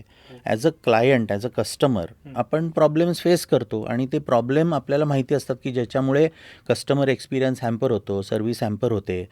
तर आता जर का आपण जिम घेतलं आहे तर हे कस्टमर एक्सपिरियन्स किंवा क्लायंट प्रॉब्लेम्स आपण सॉल्व केले तर कदाचित जिम चालेल. म्हणजे इतकं साधं गणितावर मी जिम घेतलं. म्हणजे मी तेव्हा काही प्रोजेक्शन्स केले नव्हते, फिजिबिलिटी स्टडी केलं नव्हतं, काही केलेलं नव्हतं. आउट ऑफ शिअर पॅशन म्हणून. Shear passion. 1 जानेवारी 2019ला आम्ही चालू केलं. 8 वर्ष झाले कोथरूडच्या जिमला. आम्ही नोव्हेंबर 2024ला पूर्ण जिम रिनोव्हेट केलं, जवळपास नवीन केलं अख्खं gym, investing close to about 2 CR into that. So तेवढं सगळं आम्ही म्हणजे करू शकलो तिथे, कारण की आम्ही काहीतरी we were doing something right which was good from a customer experience point of view. I feel that is the journey in short. म्हणजे अगदी सिम्पल सांगायचं झालं तर की मी ते लक्षात ठेवलं की जो त्रास कस्टमरला होतो तो होऊ द्यायचा नाही आहे. ते झालं तर देन विल सी. 2 महिन्याचे मी ऑपरेटिंग कॉस्ट ठेवली होती जवळ. नाही चाललं तर सोडून द्यायचं. तुम्हाला जर हा पर्टिक्युलर एपिसोड जर खूप महत्त्वाचा वाटत असेल, तुम्हाला जर असं वाटत असेल की डॉक्टर मनीष हे खूप चांगले टेकअवेज आपल्याला देत आहेत सगळ्यांनाच, तर हाईप नक्की करा. हाईप हे यूट्यूबचं नवीन फीचर आहे आणि तुम्ही हाईप केल्यामुळे तुमच्या माध्यमातून हा भाग आणखी काही हजार लोकांपर्यंत यूट्यूबचं अल्गोरिदम हे पोहोचवणार आहे. त्यामुळे हाईप नक्की करा. जिथे खाली कमेंट्स किंवा त्याच्यावरती जिथे आपण सबस्क्राईबचं ऑप्शन आहे ना, तिथेच उजवीकडे थोडंसं लपलेलं असतो हाईप, पण हाईप नक्की करा. तसंच आपण व्हॉट्सॲप चॅनल देहवनचा सुरू केलेला आहे की ज्याच्यावर आपण वेगवेगळे BTS किंवा गेस्टसोबतचे फोटोज हे सगळं शेअर करत असतो, एपिसोड रिलीज व्हायच्या आधी, रिलीज झाल्यावरही. त्यामुळे व्हॉट्सॲप चॅनलची लिंक देतो आहे, तोही नक्की जॉईन करा. तसंच एक नेहमीचा अपील, तुम्ही देहवनचे पॉडकास्ट बघताय, मनापासून बघताय, शेवटपर्यंत बघताय, हे आम्हाला ॲनालिटिक्सवरनं कळतं आहे. पण काही कारणांनी अजून जर सबस्क्राईब केला नसेल चॅनल, नक्की करा. तसंच त्याच्या बेल आयकॉन आहे, त्याच्यावर क्लिक करायला विसरू नका. म्हणजे दर गुरुवारी रात्री 8:30ला आपला जो नवीन भाग येतो त्याचं नोटिफिकेशन तुम्हाला मिळत राहील. डॉक्टर, आपली आधी जे डिस्कशन झालं त्यात तुम्ही खूप इंटरेस्टिंग मुद्दा सांगितलात की जगभरच सध्या फिटनेसच्या ऐवजी वेलनेस हा ट्रेंड सध्या जोरात सुरू आहे. म्हणजे मला आठवते की मी लहान असताना पण जेव्हा जिमला जायचो, म्हणजे कॉलेजमध्ये वगैरे असताना, तसं ते खूप हार्डकोर, म्हणजे खूप ॲग्रेशननी आणि खूप जास्ती करायचं सगळं वर्कआउट, असा ट्रेंड होता, जो आता वेलनेसनी बदलताना दिसतोय का? मुळात हा वेलनेसचा ट्रेंड काय आहे नेमका? बेसिक शिफ्ट जो झाला आहे ना, जो शिफ्ट आहे that is from aesthetics to health. अच्छा. म्हणजे पूर्वी हे जिम हे सगळं किंवा फिटनेस हे सगळं एस्थेटिक्स बेस्ड होतं. कसे दिसताय, हे 6 पॅक्स, हो, मस्क्युलर, एक ठराविक प्रकारची बॉडी, ॲथलेटिक बॉडी, असं ते सगळं होतं. आता तो सगळा जो शिफ्ट आहे ग्रॅज्युअली तो वेलनेसकडे होतो आहे, की जिममध्ये येऊन तुम्ही किती हेल्दी होताय, किती फिट होताय, फ्रॉम वेलनेस पर्स्पेक्टिव्ह, की तुमचा हेल्थ स्पॅन जे आपण बोललो, तुमचा हेल्थ स्पॅन तुम्ही कसा चांगला करताय ह्याच्याकडे जिमची सगळी वाटचाल इथून पुढे असणार आहे. इंडियात अजूनही आपण एस्थेटिकवरच आहोत, पण ग्लोबली हे सुरू झालेलं आहे. म्हणजे लोक आता जिम्सला वेलनेस सेंटर म्हणायला लागलेले आहेत. अच्छा. म्हणजे याचा अर्थ काय की हेल्थ किंवा स्वास्थ्याच्या दृष्टीने ज्या 3 गोष्टी महत्त्वाच्या आहेत, म्हणजे आयुर्वेदात पण हे सांगितलेलं आहे, ओके, आणि फिटनेसमध्ये पण हे सांगितलेलं आहे. एक्सरसाइज, व्यायाम, आहार म्हणजे डाएट, आणि स्लीप म्हणजे रेस्ट. हे 3 पेडेस्टल्स आहेत हे, की ज्याच्यामुळे तुम्ही एकदम हेल्दी राहणार, तुमचं लाईफस्पॅन हेल्दी राहणार, हेल्थ स्पॅन सुधारणार. सगळे जिम्स आहेत ना जगभर, जे चांगले जिम्स आहेत ते ह्याच्यावरती फोकस करायला लागलेले आहेत. एक्सरसाइज तर तुम्ही करताच, ओके. मग तिथे न्यूट्रिशनची सोय सगळ्यांनी आता सुरू केलेली आहे द्यायला, की हेल्दी न्यूट्रिशन म्हणजे काय, मॅक्रोज काउंटेड न्यूट्रिशन म्हणजे काय, कॅलरी काउंटेड न्यूट्रिशन म्हणजे काय, हे सगळं त्यांनी तिथे सुरू केलं आहे. तिसरा पार्ट जो आहे स्लीप किंवा रेस्ट. आता स्लीप हा नाही आहे, पण रेस्ट किंवा रिकव्हरी. तर सगळ्यांनी रिकव्हरी सेक्शन्स चालू केले आहेत. म्हणजे याच्यामध्ये इन्फ्रारेड सॉना असेल, स्टीम असेल, आईस बाथ्स असतील, कोल्ड प्लंजेस असतील किंवा स्विमिंग पूल्स असतील, हे सगळे रिकव्हरीसाठी लागणाऱ्या गोष्टी जिम्समध्ये आता इन्कॉर्पोरेट व्हायला लागलेल्या आहेत. आणि इथून पुढे जाऊन अजून काही गोष्टी इन्कॉर्पोरेट होतील, ओके. जसं की आता आम्ही आमच्या जिममध्ये आता आम्ही 25 तारखेला ते लॉन्च केलं आहे जस्ट, की रूट म्हणून एक आम्ही कॉन्सेप्ट इंट्रोड्यूस करतो आहे, ओके. की रूट म्हणजे काय, तर R stands for root cause of obesity, O stands for obesity science, the second O stands for optimizing the metabolism, and the T stands for transformation for life.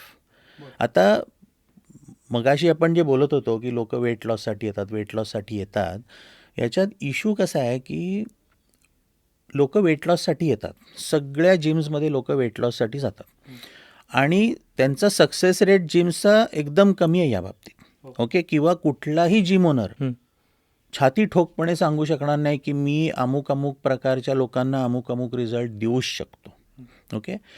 तिथे गेल्यावर काय होतं की तुमचा बॉडी कॉम्पोजिशन केलं जाईल वगैरे, आणि तुम्हाला सांगतील की बुवा तुमचं फॅट पर्सेंट एवढं कमी झालं पाहिजे, वेट असं झालं पाहिजे, मसल असा वाढला पाहिजे. त्या दृष्टीने तुम्हाला न्यूट्रिशन देतील, म्हणजे डाएट देतील जे कॅलरी काउंटेड असेल, मॅक्रोज बेस्ड असेल, की एवढं कॅलरी डेफिसिट झाला पाहिजे, म्हणजे एवढ्या कॅलरीज तुम्ही कमी खाल्ल्या पाहिजे. आणि मग एक्सरसाइज देतील की त्याच्यामुळे कॅलरी बर्न व्हायला पाहिजे, म्हणजे डेफिसिट आणि बर्न हा जो आहे तो काउंट करून तुम्हाला सांगतील की असा तुमचा फॅट लॉस वेट लॉस होईल. मॅथमॅटिकली हे एकदम परफेक्ट आहे, थिअरॉटिकली पण परफेक्ट आहे, पण असे रिझल्ट मिळत नाहीत. बरं. आणि ह्याला कारण असं आहे की प्रत्येक गोष्ट जेव्हा शरीरामध्ये घडते तेव्हा ती लाईफस्टाईल किंवा फक्त म्हणजे आहार आणि विहार या गोष्टींवरती फक्त अवलंबून नसते. हे सुरुवात असते ही आहार विहार. त्याच्यानंतर तू जसं मगाशी म्हणालात की त्याच्यामध्ये लाईफस्टाईल डिसीजेस व्हायला लागतात, मेटाबॉलिक चेंजेस व्हायला लागतात. मग कोणाची गट हेल्थ बिघडते, कोणाचे हार्मोनल इम्बॅलन्सेस व्हायला लागतात, कोणाचे स्ट्रेस लेवल्स वाढतात म्हणून कॉर्टिझॉल वाढतं, इन्शुलिन रेझिस्टन्स होतो. ह्या सगळ्या गोष्टी होऊन मग ही जे काही वेट गेन झालेलं आहे हे फक्त लाईफस्टाईल म्हणजे आहार विहार बेस्ड राहत नाही. मग हे पण त्याला डिसीजेस असतात जे त्याला सपोर्ट करतात. आणि हे जेव्हा सपोर्टिंग डिसीजेस येतात किंवा हे जेव्हा रूट कॉजेस येतात त्याला, तेव्हा नुसतं कॅलरी डेफिसिट आणि कॅलरी बर्न करून काहीही होत नाही. तेव्हा तुम्हाला तिथे बसून मेन कारण काय आहे याच्यामध्ये, की कोणाचा जर स्ट्रेस असेल तर तो स्ट्रेस कंट्रोल कसा आपल्याला करता येणार आहे, म्हणजे वेट एक्सरसाइज आणि न्यूट्रिशन बरोबर त्यांना रेस्ट कशी वाढवता येणार आहे, त्यांची रिकव्हरी कशी चांगली करता येणार आहे, याच्यावरती फोकस करणं गरजेचं होऊन बसतं. कोणाला इन्शुलिन रेझिस्टन्स असेल तर तो इन्शुलिन रेझिस्टन्स आपल्याला कसा कंट्रोल करता येईल, आणि मग त्यांना हे ॲडिशनल गोष्टी देता येतील, असा ॲप्रोच आता घेणं जिम्सला अनिवार्य होणार आहे. बरोबर. कारण की नाही तर म्हणजे ज्याला आपण स्क्रॅचिंग द सरफेस म्हणतो ना, ते पण नाही आहे. आपण त्याच्यातही वरती होत आपण एकदम. इतकं ते सुपरफिशियल आहे, आणि ते सुपरफिशियल आता इथून पुढे लोकांना चालणार नाही आहे. कारण जगभर ही मुवमेंट सुरू झालेली आहे की जिम्स किंवा फिटनेस इक्वल्स टू वेलनेस, आणि या दृष्टीने हे होणं गरजेचंच आहे. जेवढ्या लवकर इंडियन जिम ओनर्स याला अडॅप्ट करतील तेवढं चांगलं, नाहीतर तुम्ही मागे पडाल. स्त्रियांच्या व्यायामाच्या किंवा एकूणच फिटनेसच्या गरजा या पुरुषांपेक्षा वेगळ्या असतात का? आणि जसं एजिंग होतं हे वेगवेगळे टप्पे असतात, प्रेग्नन्सीनंतर असेल किंवा मेनोपॉजनंतर असेल, तर अशा वेळेला खूप काळजीपूर्वक त्याकडे बघितलं पाहिजे. सर पहिले तर काय माहिती आहे का की विमेन किंवा महिलांच्या बाबतीत लोकांचं किंवा महिलांचंच पर्टिक्युलरली एक असं मिथ आहे किंवा गैरसमज आहे की आपण वजनं उचलली तर आपण बॉडी बिल्डरसारखे दिसू. ओके, हे पूर्ण चुकीचं आहे. असं होऊच शकत नाही की तुम्ही एखादा मेल म्हणजे नॉर्मल 23, 24, 25, 30 वर्षाचा मेल 10-12 वर्ष वर्कआउट करून त्याचे जसे शोल्डर किंवा बायसेप्स होतील तसे बायकांचे होतील असं होऊ शकत नाही. कारण का की बायकांमध्ये टेस्टोस्टेरॉन हा जो एक हॉर्मोन आहे की ज्याच्यामुळे मसल्स मोठे होतात किंवा कनेक्टिव्ह टिश्यू ग्रोथ होते, हा रिलेटिव्हली एकदम कमी असतो. त्यामुळे त्यांच्यामध्ये तसे चेंजेस होऊ शकत नाहीत. आता जे फिमेल बॉडी बिल्डर्स आहेत ना, ते आर्टिफिशियल एन्हान्स्ड असतात. ते तसं टेस्टोस्टेरॉन घेतात किंवा वेगवेगळे मेडिसिन्स घेतात ज्याला आपण परफॉर्मन्स एन्हान्समेंट ड्रग्ज म्हणतो, ते घेतात, त्याच्यामुळे ते तसे दिसतात. पण नॉर्मल फिमेल्स त्यांनी वर्कआउट केल्याने त्यांचं फॅट लॉस होणं, मसल वाढणं याच्या पलीकडे आणि टोन्ड होणं ह्याच्या व्यतिरिक्त त्यांच्यामध्ये कुठलेही वाईट असे इफेक्ट्स दिसत नाहीत. हा पहिला एक गैरसमज आहे जो दूर करणं खूप गरजेचं आहे. दुसरा जो आहे पार्ट तो असा आहे की बायकांनी स्ट्रेंथ ट्रेनिंग हे करायलाच पाहिजे. ओके, कारण नॅचरली मी जसं म्हटलं तसं टेस्टोस्टेरॉन कमी आहे, इस्ट्रोजन जास्त आहे. बॉडीमध्ये टाईटनेस किंवा कॉम्पॅक्टनेस किंवा टोन हा टेस्टोस्टेरॉनमुळे येतो, इस्ट्रोजनमुळे सॉफ्टनेस येतो. अच्छा. म्हणजे जे पुरुषसुद्धा बघ तू एक एज संपल्यानंतर बॉडी सॉफ्ट होत जाते 40-45 नंतर. का? कारण इस्ट्रोजन वाढत जातं, टेस्टोस्टेरॉन कमी होत जातं. बायकांमुळे मेनोपॉज जेव्हा येतो तेव्हा इस्ट्रोजन कमी कमी होत जातं, त्यामुळे ड्रायनेस म्हणा, त्यांचे जे काही बोन डेन्सिटी कमी होणं, जॉईंट प्रॉब्लेम्स, वेट गेन, हे सगळे प्रॉब्लेम्स सुरू होतात. ह्या सगळ्याला एक आणि एकच उपाय आहे, ते म्हणजे resistance training, strength training. Strength training केलं तुमचा वेट कंट्रोलमध्ये राहतं, स्ट्रेंथ ट्रेनिंग केलं तुमची बोन डेन्सिटी सुधारते, स्ट्रेंथ ट्रेनिंग केलं तुमचे हॉर्मोन्स बॅलन्समध्ये राहतात, स्ट्रेंथ ट्रेनिंग केलं तुमची डायजेस्टिव्ह सिस्टीम चांगली राहते. सो हे सगळं जर तुम्ही करत राहिलात तर menopause periods in general throughout the life of females कुठल्याही आयुष्याच्या काळामध्ये स्ट्रेंथ ट्रेनिंग हे अत्यंत गरजेचं आहे बायकांसाठी. अच्छा. फार गरजेचं आहे. आणि स्ट्रेंथ ट्रेनिंग, आणि आपल्याकडे एक्झॅक्ट उलटं दिसतं. बायका येतात कार्डिओ करतात. ऑलरेडी तुमचा मसल कमी आहे, त्याच्यात तुम्ही कार्डिओ करणार, अजून मसल लॉस करून घेणार. मग हा मसल लॉस कमी झाल्यानंतर 50ला तुमची बॅक एक, जॉईंट प्रॉब्लेम्स हे होणार आहेत तुम्हाला. म्हणजे आणि मेल्समध्ये सुद्धा जसं आपण मेनोपॉज म्हणतो फिमेल्समध्ये, मेल्समध्ये अँड्रोपॉज नावाचा प्रकार आहे ज्याच्यामध्ये तुमचं टेस्टोस्टेरॉन कमी व्हायला लागतं, जे 35 नंतर सुरू होतं. आणि एक्झॅक्टली 35-40ला जेव्हा आमच्याकडे जिममध्ये लोक येतात ना, मला फक्त कार्डिओ करायचं आहे. तुझं ऑलरेडी टेस्टोस्टेरॉन कमी झालं आहे, ग्रोथ हॉर्मोन संपलेला आहे, मसल तुमचा कमी होत चालला आहे, 40-45 नंतर सार्कोपिनिया म्हणजे मसल लॉस सुरू होणार आहे, तेव्हा तुम्ही हे वाढवण्यासाठी करायला पाहिजे का अजून त्याच्यात असे उपाय केले पाहिजे की ज्यांनी अजून तुमचा लॉस होणार आहे. आणि इथे हा सगळ्यात मोठा प्रॉब्लेम आहे की लोकांना अंडरस्टँडिंग नाही आहे की काय करायचं आहे. अगदीच. आणि हे खूप क्रिटिकल आहे. मी ना एक ॲनॉलॉजी देतो. बोट असते, बोटीला शीड असतं आणि शिडाला दोर लावलेले असतात. ओके, ही बोट म्हणजे तुमचं आयुष्य आहे. याला तुम्हाला योग्य दिशेने न्यायचं असेल तर हे शीड आहे ना, ते नीट चाललं पाहिजे, म्हणजे तुम्हाला ते डिरेक्शन देऊ शकेल. आणि हे जे रोप्स आहेत ना, हे तुमचे मसल्स आहेत. हे मसल जर का स्ट्रॉंग असतील ना तर तुमची बोट ही व्यवस्थित चालत राहणार, ज्या दिशेला तुम्हाला न्यायचं आहे, जो तुमचा गोल आहे तिथे तुम्हाला नेऊन पोचवणार. हे मसल्स वीक झाले की बँड वाजायला सुरुवात झाली. मग तुम्हाला विमानात किंवा बसमध्ये वरती बॅग पण ठेवता येणार नाही, दळणाचा डबा पण नेता येणार नाही, तुमच्या घरातली बेसिक कामं करता येणार नाहीत, तुमच्या नातवंडांबरोबर खेळता येणार नाही, काहीही करता येणार नाही, अशी अवस्था तुमची होऊ शकते. त्यामुळे मसल स्ट्रेंथ किंवा मसल मास किंवा मसल हेल्थ हे खूप क्रिटिकल आहे. आणि अँड्रोपॉज, मेनोपॉज ह्याच्या आधीच म्हणजे हे ॲक्च्युली सुरू करायला पाहिजे. लोकांनी स्ट्रेंथ ट्रेनिंग हे 30मध्येच सुरू करायला पाहिजे, आधी केलं नसेल तर. आणि समजा काही कारणाने 30 नसेल केलं, 40शीत जाग आली, 45 आली, तरी केलं पाहिजे सुरू. Today is the day. ज्या दिवशी सुरू कराल त्या दिवशी सुरू करा. बरोबर. आणि तिथून पुढे तुम्ही ठरवा ना गोल, छोटे छोटे गोल्स ठरवा. बरोबर. तुम्ही आत्ता मसल मास, मसल स्ट्रेंथविषयी बोललात, तर ह्यालाच जोडून एक विषय येतो की मग सप्लिमेंट्सचा. प्रोटीन सप्लिमेंट्स त्याच्याविषयी खूप सारे गैरसमज आहेत. आपण जेव्हा केव्हा देवांमध्ये या रिलेटेड विषय करतो, वेट लॉस असेल, न्यूट्रिशन असेल, कमेंट्समध्ये असतं की प्रोटीन सप्लिमेंट्स घ्यायला पाहिजेत का आणि त्याचे साईड इफेक्ट्स काय असतात, किडनीवर परिणाम होतो का? सप्लिमेंट या शब्दाचाच अर्थ काय आहे? सपोर्ट, बरोबर. सो इट इज सपोर्टिव्ह हे आहेत. ओके, हे तुमच्या न्यूट्रिशनला किंवा आहाराला रिप्लेसमेंट नाही, हे पहिले आपण समजून घ्यायला पाहिजे. मग दुसरा प्रश्न असा येतो की मग हे कधी घ्यायचे? तर आता तुम्हाला समजा प्रोटीन घ्यायचं आहे. ओके, तुम्ही जर का तेवढं प्रोटीन तुमच्या न्यूट्रिशनमधून घेऊ शकणार आहात, म्हणजे 0.8 1 ग्रॅम पर के-जी हा स्टँडर्ड रूल आहे, त्यानुसार घेऊ शकणार आहात का? बिंदास घ्या, तेव्हा तुम्हाला व्हे प्रोटीन घ्यायची गरज नाही आहे. पण आता मी फॉर एक्झाम्पल, ओके, आता मी ह्या साईजचा आहे. लोकांना म्हणजे माझं बरोबर जे लोक असतात ना, त्यांना सुरुवातीला माझं खाणं बघून आहे ना धक्का बसतो, आणि तो उलटा धक्का असतो.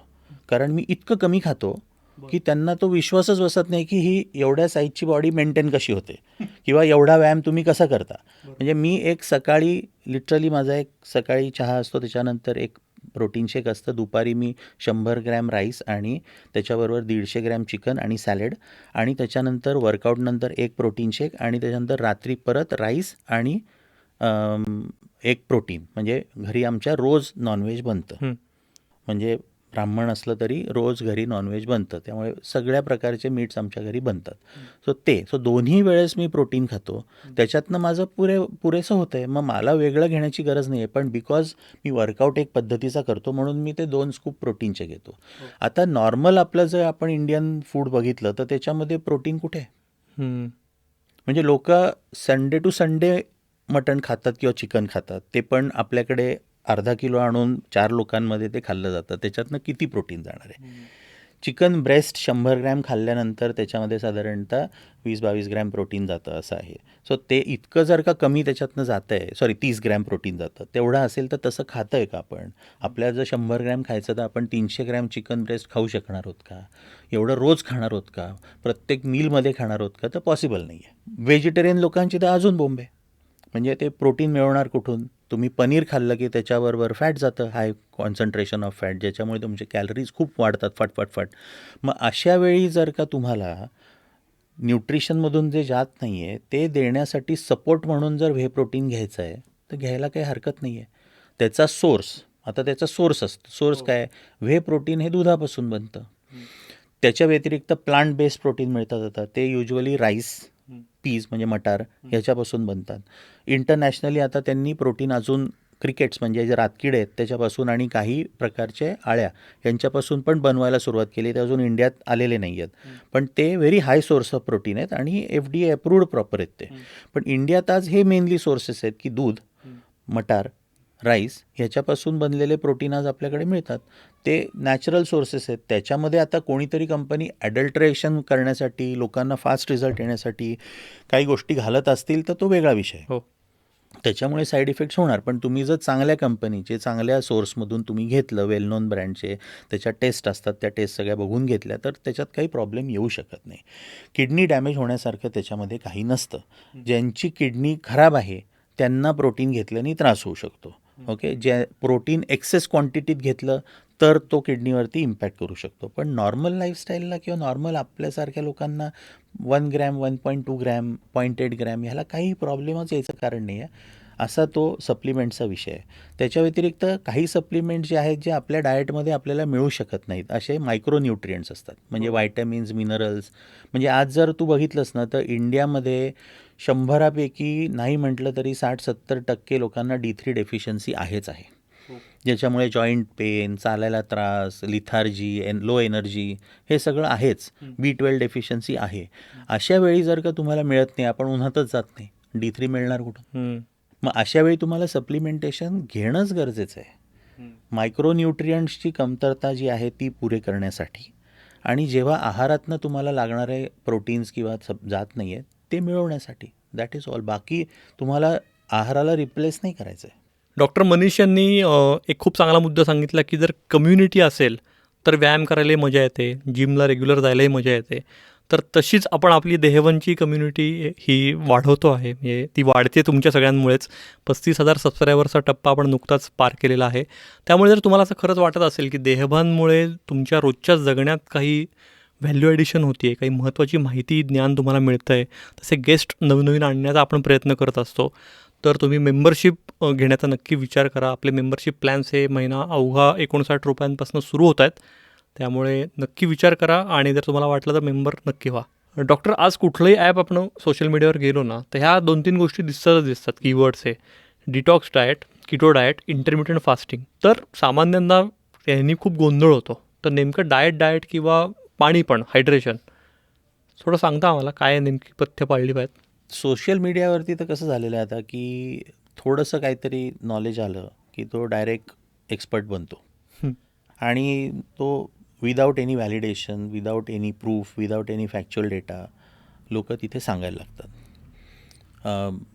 त्यामुळे जेव्हा सोशल मीडियावरती तुम्ही काहीतरी बघता, आणि मला वाटतं गव्हर्नमेंटनी पण काहीतरी आता रेग्युलेशन्स आणायला सुरुवात केली आहे त्याच्यावर, की क्वालिफिकेशन त्या माणसाचं काय आहे. म्हणजे जर एखादं काहीतरी हेल्थ, मेडिसिन, वेलनेस रिलेटेड सांगत असेल तर त्याची काही बॅकग्राऊंड आहे का, काही क्वालिफिकेशन आहे का, काही सर्टिफिकेशन आहे का, हे बघणं म्हणजे लोकांनी थोडंसं त्याच्यामध्ये रिसर्च करायला पाहिजे. दुसरं म्हणजे जेव्हा एखादं कोणीतरी सांगतं की असं केल्याने डिटॉक्स होतं, असं केल्याने 10 दिवसात असं होतं, रिझल्ट येतात, किंवा हे केल्याने तुमची हेल्थ खराब होईल, तर तो फॅक्च्युअल डेटा तुम्ही कुठेही आता म्हणजे गुगल म्हणा किंवा ChatGPT एवढं हे झालेलं आहे, स्ट्रॉंग झालेलं आहे, की त्याच्यावर तुम्ही टाकलं तर तुम्हाला रिसर्च पेपर्स डायरेक्टली तिथे येऊ शकतात, किंवा ॲटलिस्ट असं येऊ शकतं की हा रिसर्च आहे, हा रिसर्च नाही आहे, असं त्याच्यावरती येऊ शकतं. तर हे बघून मग लोकांनी आहे ना फॉलो करणं किंवा न फॉलो करणं हा निर्णय घेणं गरजेचं आहे. As far as intermittent diet किंवा फास्टिंग किंवा डिटॉक्स डाएट हे जे काही आहे ना, हे मला असं वाटतं की इंटरमिटंट फास्टिंग, कीटो, हे जे डाएट सिस्टीम्स आहेत, अजून वेगवेगळ्या डाएट्स येतील. There is a carnivore diet, म्हणजे फक्त मीठ खायचं. There is hi carb diet, low carb diet, high protein diet, असे वेगवेगळे डाएट्स येतील. मेन काय माहिती का, की डाएट हे प्रत्येक माणसानुसार आणि त्याच्या कंडिशननुसार देणं गरजेचं असतं. कीटो हे युजली डायबेटिक्सना दिलं जातं, त्याच्यासाठी ते उपयोगी आहे. कीटो फिटनेस इंडस्ट्रीमध्ये जर कोणाला पटकन रिझल्ट्स हवे असतील की एका महिन्यात, तर त्यासाठी देणं गरजेचं आहे. तसं दिलं that is fine. Intermittent fasting हे तुम्हाला जर बेअर होणार असेल, करता येणार असेल तर करणं इज ओके. आणि हे करताना असं नाही आहे की मी 16 तास फास्टिंग केलं आहे, मग 8 तासात मी एकदम 5-6 हजार कॅलरीज खाऊन टाकणार आहे. बिकॉज कॅलरीचा नॉलेज, कॅलरी इनटेक कंट्रोल आणि मॅक्रोज त्याच्याबरोबर व्यवस्थित खाणं हे अनिवार्य आहे. मग त्याच्यासाठी तुम्ही कुठलंही डाएट सिस्टीम निवडा, ती कशी करताय ते बघा, त्याला फारसा इश्यू नाही आहे. डाएट करताना हे पण एक बघणं गरजेचं आहे की फॅट डाएट्स, क्रॅश डाएट्स हे जे असतात ना, हे सस्टेनेबल नसतात. की एखादं जर डाएट आहे तर ते तुम्ही 5 वर्ष पुढे कंटिन्यूअस करू शकणार आहात का? तुम्हाला तो करताना मी हे काय स्वतःवर अन्याय, अत्याचार करतोय असं वाटणार आहे का? असं जर वाटणार असेल तर ते डाएट नाही आहे ना मग. कारण तुमच्या लाईफस्टाईल, मी मगाशी बोललो की फिटनेस हे तुमच्या लाईफस्टाईलचा पार्ट झाला पाहिजे. म्हणजे काय, तर तुमचं एक्सरसाइज, जसं आपण सकाळी उठून ब्रश करतो, आपल्याला विचार नाही करावा लागत, तसं तुमचं वर्कआउटला जाणं पण तसं झालं पाहिजे. तुमचं न्यूट्रिशन पण किंवा आहार घेणं पण तसं झालं पाहिजे. तुम्हाला त्याच्यात असं त्रासदायक वाटलं नाही पाहिजे की हे काय खातोय मी, ह्याला काही चवच नाही आहे, हे किती वाईट आहे. असं असेल तर मग काही त्याला पॉईंट नाही. त्यामुळे सस्टेनेबल असणं खूप गरजेचं आहे कुठलीही डाएट सिस्टीम ही. म्हणजे आता मी जे खातो, मला त्याच्यात म्हणजे आय एम हॅपी बिकॉज मी ते सगळं खातो. मग तेव्हा मला कधी वाटलं तर मी आय चीट ऑल्सो. पण असं नाही आहे की मी हार्ड अँड फास्ट खातोय, माझ्या बॉडीला मी म्हणजे डिप्राईव्ह करतोय कशापासून, असं काही नाही आहे. पण ते नॉलेज कॅलरीचं इंटेकचं असणं आणि त्यानुसार डाएट करणं हे खूप क्रिटिकल आहे. आणि सोशल मीडियावरती तर जर का फिअर मॉंगरिंग होत असेल आणि फिअर मॉंगरिंग करून मार्केटिंग होत असेल तर पहिले तो रेड फ्लॅग आहे. तिथे पहिले तुम्ही काळजी घ्यायला पाहिजे, समजून घ्यायला पाहिजे, फॅक्च्युअल डेटा चेक केला पाहिजे आणि नंतरच तुम्ही फॉलो केलं पाहिजे. कारण कसं आहे, ते काहीतरी सांगून जातील, तुम्ही कराल, तुम्ही परमनंटली तुमच्या हेल्थला डॅमेज करून घ्याल, ते काय आपण कोणाला अकाउंटेबल नाही धरू शकत याच्यावरती. सो ती काळजी लोकांनी घेणं खूप गरजेचं आहे असं मला वाटतं. As far as detox is concern ना, तर डिटॉक्स हे तर म्हणजे एक मार्केटिंगचं एकदम मोठं टूल झालेलं आहे. ओके. आणि डिटॉक्स डाएट्स आले, डिटॉक्स ड्रिंक्स आले, डिटॉक्स ज्युसेस आले, डिटॉक्स पॅचेस आलेत, पायाला लावलं की ते काळं काळं होतात वगैरे. सो म्हणजे डिटॉक्स हा आहे ना, म्हणजे लोकांना वेड्यात काढायचं काम झालेलं आहे असं मला वाटतं. ओके, कारण की आपली बॉडी जी आहे ना, आपल्या बॉडीमध्ये 2 ऑर्गन्स असे आहेत की they are meant to detoxify you. एक आहे लिव्हर आणि दुसरं आहे किडनी. ओके, आणि ह्या दोघांची जर हेल्थ तुम्ही मेंटेन केली ना, तर तुमची बॉडी ॲटोमॅटिकली सगळं डिटॉक्स करत असते. हं. त्यामुळे तुम्हाला आहे ना, हे बाहेरून काहीतरी घेणं किंवा हे बाहेरून काहीतरी करणं आणि मग त्याच्यातनं तुम्ही ते केल्यावरती यू फील की बा माझ्या बायल्समधून म्हणजे स्टूल्समध्ये अमुक पास झालं, मी हे पायाला लावलं ते काळे काळे झाले patches. These are all marketing gimmicks honestly. तुमचं डिटॉक्स म्हटल्यावर आहे ना, तुमच्या डोक्यात पहिले आलं पाहिजे माझं लिव्हर हेल्थ किती चांगली आहे. अच्छा. हं. कारण लिव्हर हा तुमच्या बॉडीमधला सगळ्यात मोठा डिटॉक्स ऑर्गन आहे. आयुष्यभर तो हेच काम करत असतो. रक्त जे सगळ्या बॉडीत सर्क्युलेट होऊन येतं तिथे, म्हणजे त्याला एक पोर्टल सिस्टीम म्हणून नाव आहे. म्हणजे जसं पोर्ट्स असतात की जिथे एक कंटेनर अनलोड आणि दुसरा लोड केला जातो, तसं तिथे सगळे टॉक्झिन्स हे अनलोड केले जातात लिव्हरमध्ये आणि तिथून पुढे डिटॉक्सिफाईड ब्लड हे हार्टकडे जातं. हं. सो हा जो पार्ट आहे हा लिव्हरचा पार्ट आहे आणि लिव्हर हेल्थ ही एकदम क्रिटिकल आहे आणि ते खूप गरजेचं आहे की लिव्हर हेल्थकडे लक्ष देणं. मग लिव्हर हेल्थसाठी बघायला गेलं तर खूप छान छान हर्ब्स आहेत किंवा रेमेडीज आहेत. जसं हळद आहे फॉर एक्झाम्पल, किंवा ॲलोवेरा आहे, कोरफड आहे, जिंजर आहे की किंवा ओली हळद आहे. ओली हळद म्हणजे अगदी सिम्पल, मी रेमेडी ती कायम करत आलो आहे, खूप वर्ष झाले करतो आहे. लोकांनाही मी सांगतो, ओली हळद आणायची, स्मॉल त्याचे बारीक बारीक पीसेस करायचे, त्याची सालं काढून टाकायची आणि मधाच्या एका बाटलीत ते ठेवून द्यायचे छोटे छोटे पीसेस करून. रोज सकाळी उठलं की 2-3 पीसेस खाल्ले. That is an excellent liver detoxifying और लिव्हरची हेल्थ वाढवण्यासाठी सुंदर प्रॉडक्ट ते आहे टर्मरिक आणि ओली हळद. ओली हळद घेतल्यावरती तो प्रॉब्लेम नाही. सो अशा रेमेडीज तुम्ही करणं इज अ डिफरंट थिंग. पण काही पण म्हणजे ज्युसेस प्यायचे, हे खायचे, ते that is not done. Right. दुसरा विषय तो फास्टिंगचा. तो पण खूप क्रिटिकल आहे की लोक फास्टिंग करतात. 14 दिवस फास्टिंग, 20 दिवस फास्टिंग. मध्ये तू ते वाचलं असशील इंटरनेटवरती, ती बाई होती कुठेतरी बालीमध्ये का कुठेतरी, आणि ती फक्त आणि फक्त फ्रूट ज्युसेसवर राहायची आणि ती शी लॉस सम 60-65 kgs आणि शी डाईड इव्हेंच्युअली. म्हणजे ती जेव्हा मेली तेव्हा हाडांचा सापळा होती ती फक्त. म्हणजे इतका तुम्ही स्वतःविषयी अवेअरनेस कसा तुम्हाला नाही आहे की माझं मसल लॉस होतं आहे, माझं फॅट लॉस होतं आहे, मी लिटरली अस्थिकंकाळ झाले मी आता आणि मरणार आहे मी, असं कसं कळत नाही. सो फास्टिंग हा पण खूप आहे ना वियर्ड विषय आहे. किंवा ओव्हररेटेडही. ओव्हररेटेड असं नाही आहे. फास्टिंग म्हणजे ज्याला आपण उपवास म्हणतो. हो. उपवास म्हणजे काय, तर खाण्याला थोडंसं तुम्ही टाईम द्या, हं. थोडंसं रेस्ट द्या तुमच्या डायजेस्टिव्ह सिस्टीमला. That is the simple meaning of उपवास. आणि का द्या, तर बॉडीला म्हणजे काय होतं की डिटॉक्स करायला बॉडीला स्वतः वेळ मिळतो. जे काही टॉक्झिन्स क्रिएट झाले ते बॉडी म्हणजे तुमची डायजेस्टिव्ह सिस्टीम हेल्थ किंवा आपण ज्याला अग्नी म्हणतो शरीरामध्ये, तो अग्नी जरा चांगला अजून सुधारतो. ॲटोमॅटिक बॉडी स्वतःला डिटॉक्स करते. That is the concept behind fasting, ज्याला आपण उपवास म्हणतो, लंघन म्हणतात त्याला आयुर्वेदात. आता त्याच्यामध्ये फास्टिंग म्हटल्यावर असं नाही की तुम्ही फक्त पाणीच प्यायला पाहिजे, काहीच नाही खायला पाहिजे. तुमच्या बॉडी टाईपनुसार, तुमच्या कॉन्स्टिट्यूशननुसार कमी खाणं किंवा नुसतं सूप पिणं किंवा नुसतं ज्यूस पिणं किंवा नुसतं एखादं लिक्विड घेणं, हे सुद्धा फास्टिंगच आहे ना. रिलेटिव्हली तुम्ही लंघनच करताय. नॉर्मल कॅलरीज खाता त्याच्यापेक्षा कमीच खाताय फिटनेस सायन्सप्रमाणे. त्यामुळे उपवास किंवा फास्टिंग हे वेगवेगळ्या पद्धतीने बघण्याचा विषय आहे. पण एक्स्ट्रीम काहीतरी करणं is again damaging to the health. त्यामुळे थोडंसं त्याच्यावरती लोकांनी रिसर्च करावा, माहिती घ्यावी आणि मग करावं, अन्यथा ते हानिकारक होऊ शकतं बेसिकली. अगदीच.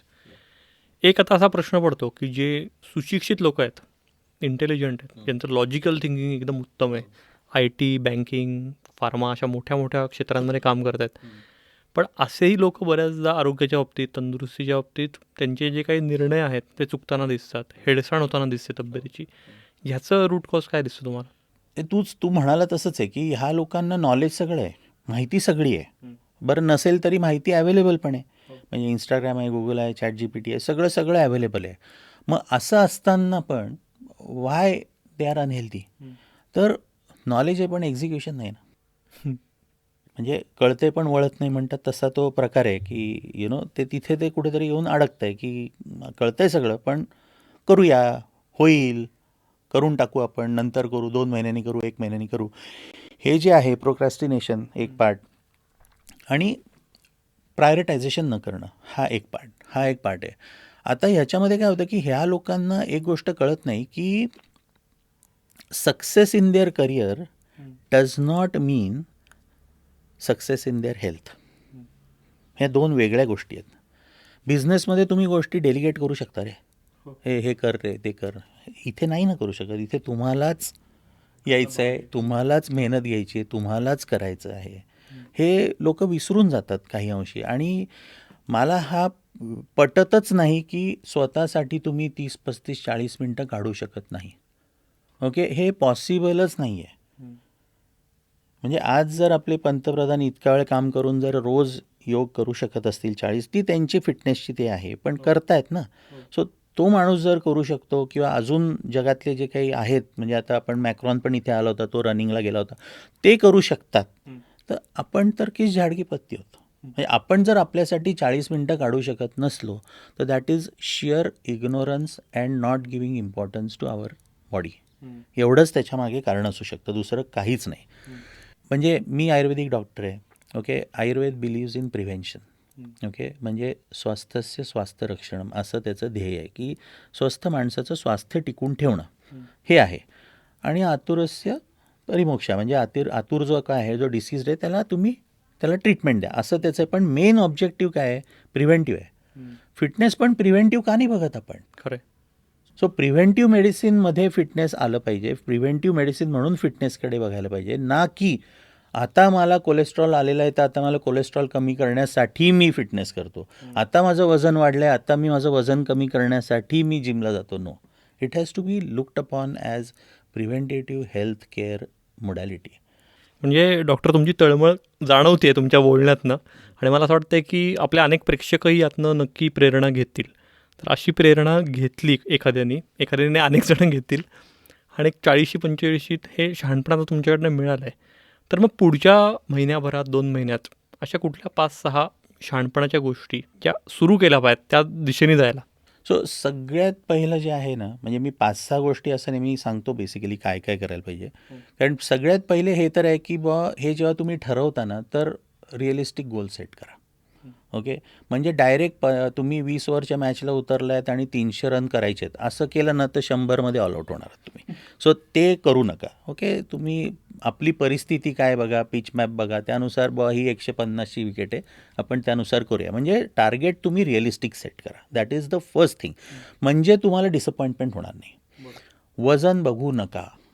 ओके, एक्सरसाइज सुरू करा. ओके, लोक काय करतात माहिती का, वजन बघत राहतात आणि मग डिसअपॉइंटमेंट होते.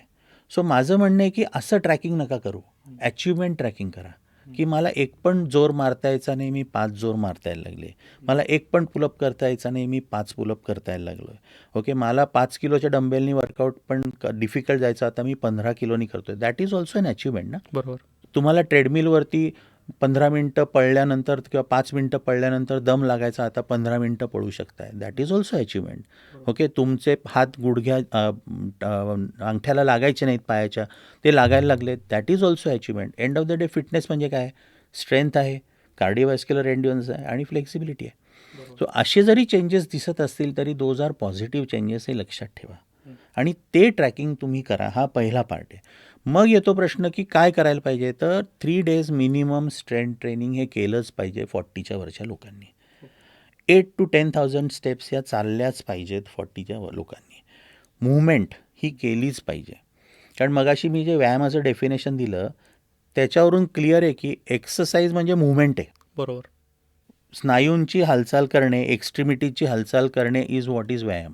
मग म्हणजे काय? मूव्हमेंट आहे. मी म्हटलं तसं मग चाला, फोनवर चाला, पायऱ्या चढा, हे जे काही डेली लाईफस्टाईलमध्ये करता येतील गोष्टी की ज्याला वेगळा एफर्ट घेण्याची गरज नाही आहे, त्याच्यासाठी विचार करण्याची गरज नाही, ह्या कंटिन्यू करा. हे केले की तुमच्या लाईफस्टाईलमध्ये या गोष्टी इन्कल्केट होतात की त्याच्यात ते लाईफस्टाईलचा पार्ट बनून जातात. तुम्हाला वेगळा त्याच्यासाठी एफर्ट घेण्याची गरज नाही आहे. न्यूट्रिशनमध्ये प्रोटीनवरती लक्ष ठेवा, कारण प्रोटीन हे खूप क्रिटिकल आहे मसल मास वाढवण्यासाठी. प्रोटीनचा इंटेक हा बघा किती आहे, त्यानुसार तो ॲडजस्ट करून घ्या, हे आहे. आणि मेनली तुमचा माइंडसेट स्ट्रॉंग ठेवा. हे आपल्याला अशा पद्धतीने करायचं आहे, गोल सेटिंग छोटं छोटं करून. आणि जर असं वाटलं की काहीतरी प्रॉब्लेम आहे तर टेस्ट करून घ्या बॉडीच्या. आणि last but not the list, मला असं वाटतं की 40 नाही, हे सगळ्यांनीच करणं गरजेचं आहे ह्या जनरेशनमध्ये, की आपल्या बॉडीच्याकडचा अवेअरनेस वाढवा. ओके, आणि अवेअरनेस वाढवा म्हणजे काय, की आज आपल्याला भूक लागली आहे हे कळतच नाही. ओके, आपण जर लोकांना विचारलं की बा तुला भूक तू जेवतो तेव्हा तुला भूक लागते का, तर तो म्हणतो मी 1 वाजता जेवतो. त्याला विचारलं की बा प्रत्येक वेळी तू जेवतोस तेव्हा तुला भूक लागलेली असते का, त्याच्यावरती तो विचार करतो. कधीही तुम्हाला स्ट्रेट उत्तर येत नाही की हो मला अशी खडखडून भूक लागलेली होती आणि मला आता सहन होत नव्हतं, की खाल्लं नसतं तर मी कोणाचा तरी मर्डर केला असता. अशी भूक लागणं हे लोकांना लागतच नाही आजकाल. तहान हा पण एक तसाच विषय आहे, की तहान लोकांना लागतच नाही. थर्स्ट म्हणजे काय आहे हे लोकांना माहीतच नाही आहे. हंगर म्हणजे काय लोकांना माहीतच नाही आहे. कारण आपण तेवढा वेळच देत नाही बॉडीला. एंड ऑफ द डे आपण प्राणीच आहोत ना. म्हणजे जर का तुमच्या घरी असलेलं पेट भूक लागेल तेव्हा खातं, तहान लागेल तेव्हा पितं, तसं आपणही करणं गरजेचं आहे. पण इंडस्ट्री ड्रिव्हन आहे आपण मार्केटिंग ड्रिव्हन झालेलो आहोत. पाणी आपण सतत बरोबर घेऊन राहतो. कारण इंडस्ट्रीनी काय सांगितलं आहे, when you feel thirsty you are already dehydrated. अरे डिहायड्रेटेडच्या सायन्स काय आहेत, की अशी स्किन उचलली तर ती तशीच राहते, जात नाही. असं ड्रायनेस तुम्हाला दिसतोय का कुठे बॉडीवर? नाही. मग डिहायड्रेशन कसं आहे? सो इंडस्ट्री ड्रिव्हन ते आहे हे आपल्या लक्षात घ्यायला पाहिजे. अवेअरनेस वाढवणं खूप गरजेचं आहे आणि पर्टिक्युलरली हंगर ह्याच्यावरचा अवेअरनेस खूप वाढवणं गरजेचं आहे. जर का आपण वेळेवर खायला सुरुवात केली तर आपले अनेक प्रॉब्लेम हेल्थचे हे निघून जाणार आहेत. कारण डायजेशन हे फक्त त्याच वेळी होणार आहे प्रॉपर, जेव्हा तुमचे डायजेस्टिव्ह ज्युसेस सिक्रेटेड आहेत आणि त्यावेळेस तुम्ही फूड खाताय. जर तुम्ही अयोग्य वेळी फूड खाल्लं तर ते पोटात फूड पडून राहणार आहे, ते फर्मेंट होणार आहे, ते डायजेस्ट होणार नाही आणि मग वेगवेगळ्या गोष्टी, वेगवेगळे आजार त्याच्यातनं होणार आहेत. हा खूप मोठा ॲस्पेक्ट आहे ओबेसिटीमध्ये किंवा ह्याच्यामध्ये लक्षात घेण्यासारखा, की अवेळी खाणं, जेव्हा भूक नाही आहे तेव्हा खाणं हे खूप क्रिटिकल आहे. आणि त्या दृष्टीने अवेअरनेस हा खूप महत्त्वाचा ॲस्पेक्ट आहे, की आज लोकांना त्यांच्या बॉडीकडे अवेअरनेसच नाही आहे. म्हणजे बॉडीत त्यांना काहीतरी प्रॉब्लेम असतो तो पण त्यांना जाणवत नाही. बरोबर. सो हे जे आहे ना, थोडंसं स्वतःकडे लक्ष देणं, स्वतःकडे बघणं मला वाटतं हा खूप महत्त्वाचं आहे आणि ते लोक विसरून गेलेले आहेत पूर्णपणे. सो मला असं वाटतं की ह्या जर गोष्टी केल्या ना आपण एवढ्या, तर I think we are good. We can sail the lifeboat very easily. म्हणजे आरामात आपलं लाईफ छान पद्धतीने जाऊ शकतं, मला असं वाटतं. तुमच्या स्वतःच्या फिटनेस प्रवासाने आपण सुरुवात केलेली. तर मी आत्ता तुमच्याकडे बघितलं, तुमचं वय 56 आहे. तर अशा कोणत्या गोष्टी तुम्ही या वयात करू शकताय जे कदाचित 25-30 वयातली तरुण लोकही करत नसतील, तर त्यांना व्यायामाची सवय नसेल तर?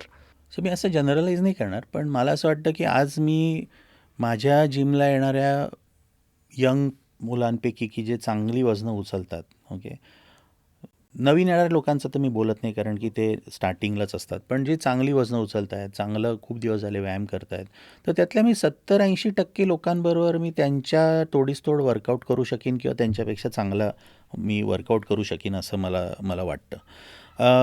ॲज फार ॲज त्यांचं काय आहे, तर मला असं वाटतं की मी अजून पुढे 10 वर्ष वर्कआउट करणारे हे नक्की आहे. त्याच्यातले किती असतील मला माहिती नाही आहे. मला तिथे नेहमी हे कन्सिस्टन्सी आणि सस्टेनेबिलिटीविषयी मला नेहमी या यंगर जनरेशनचं प्रॉब्लेम वाटतो.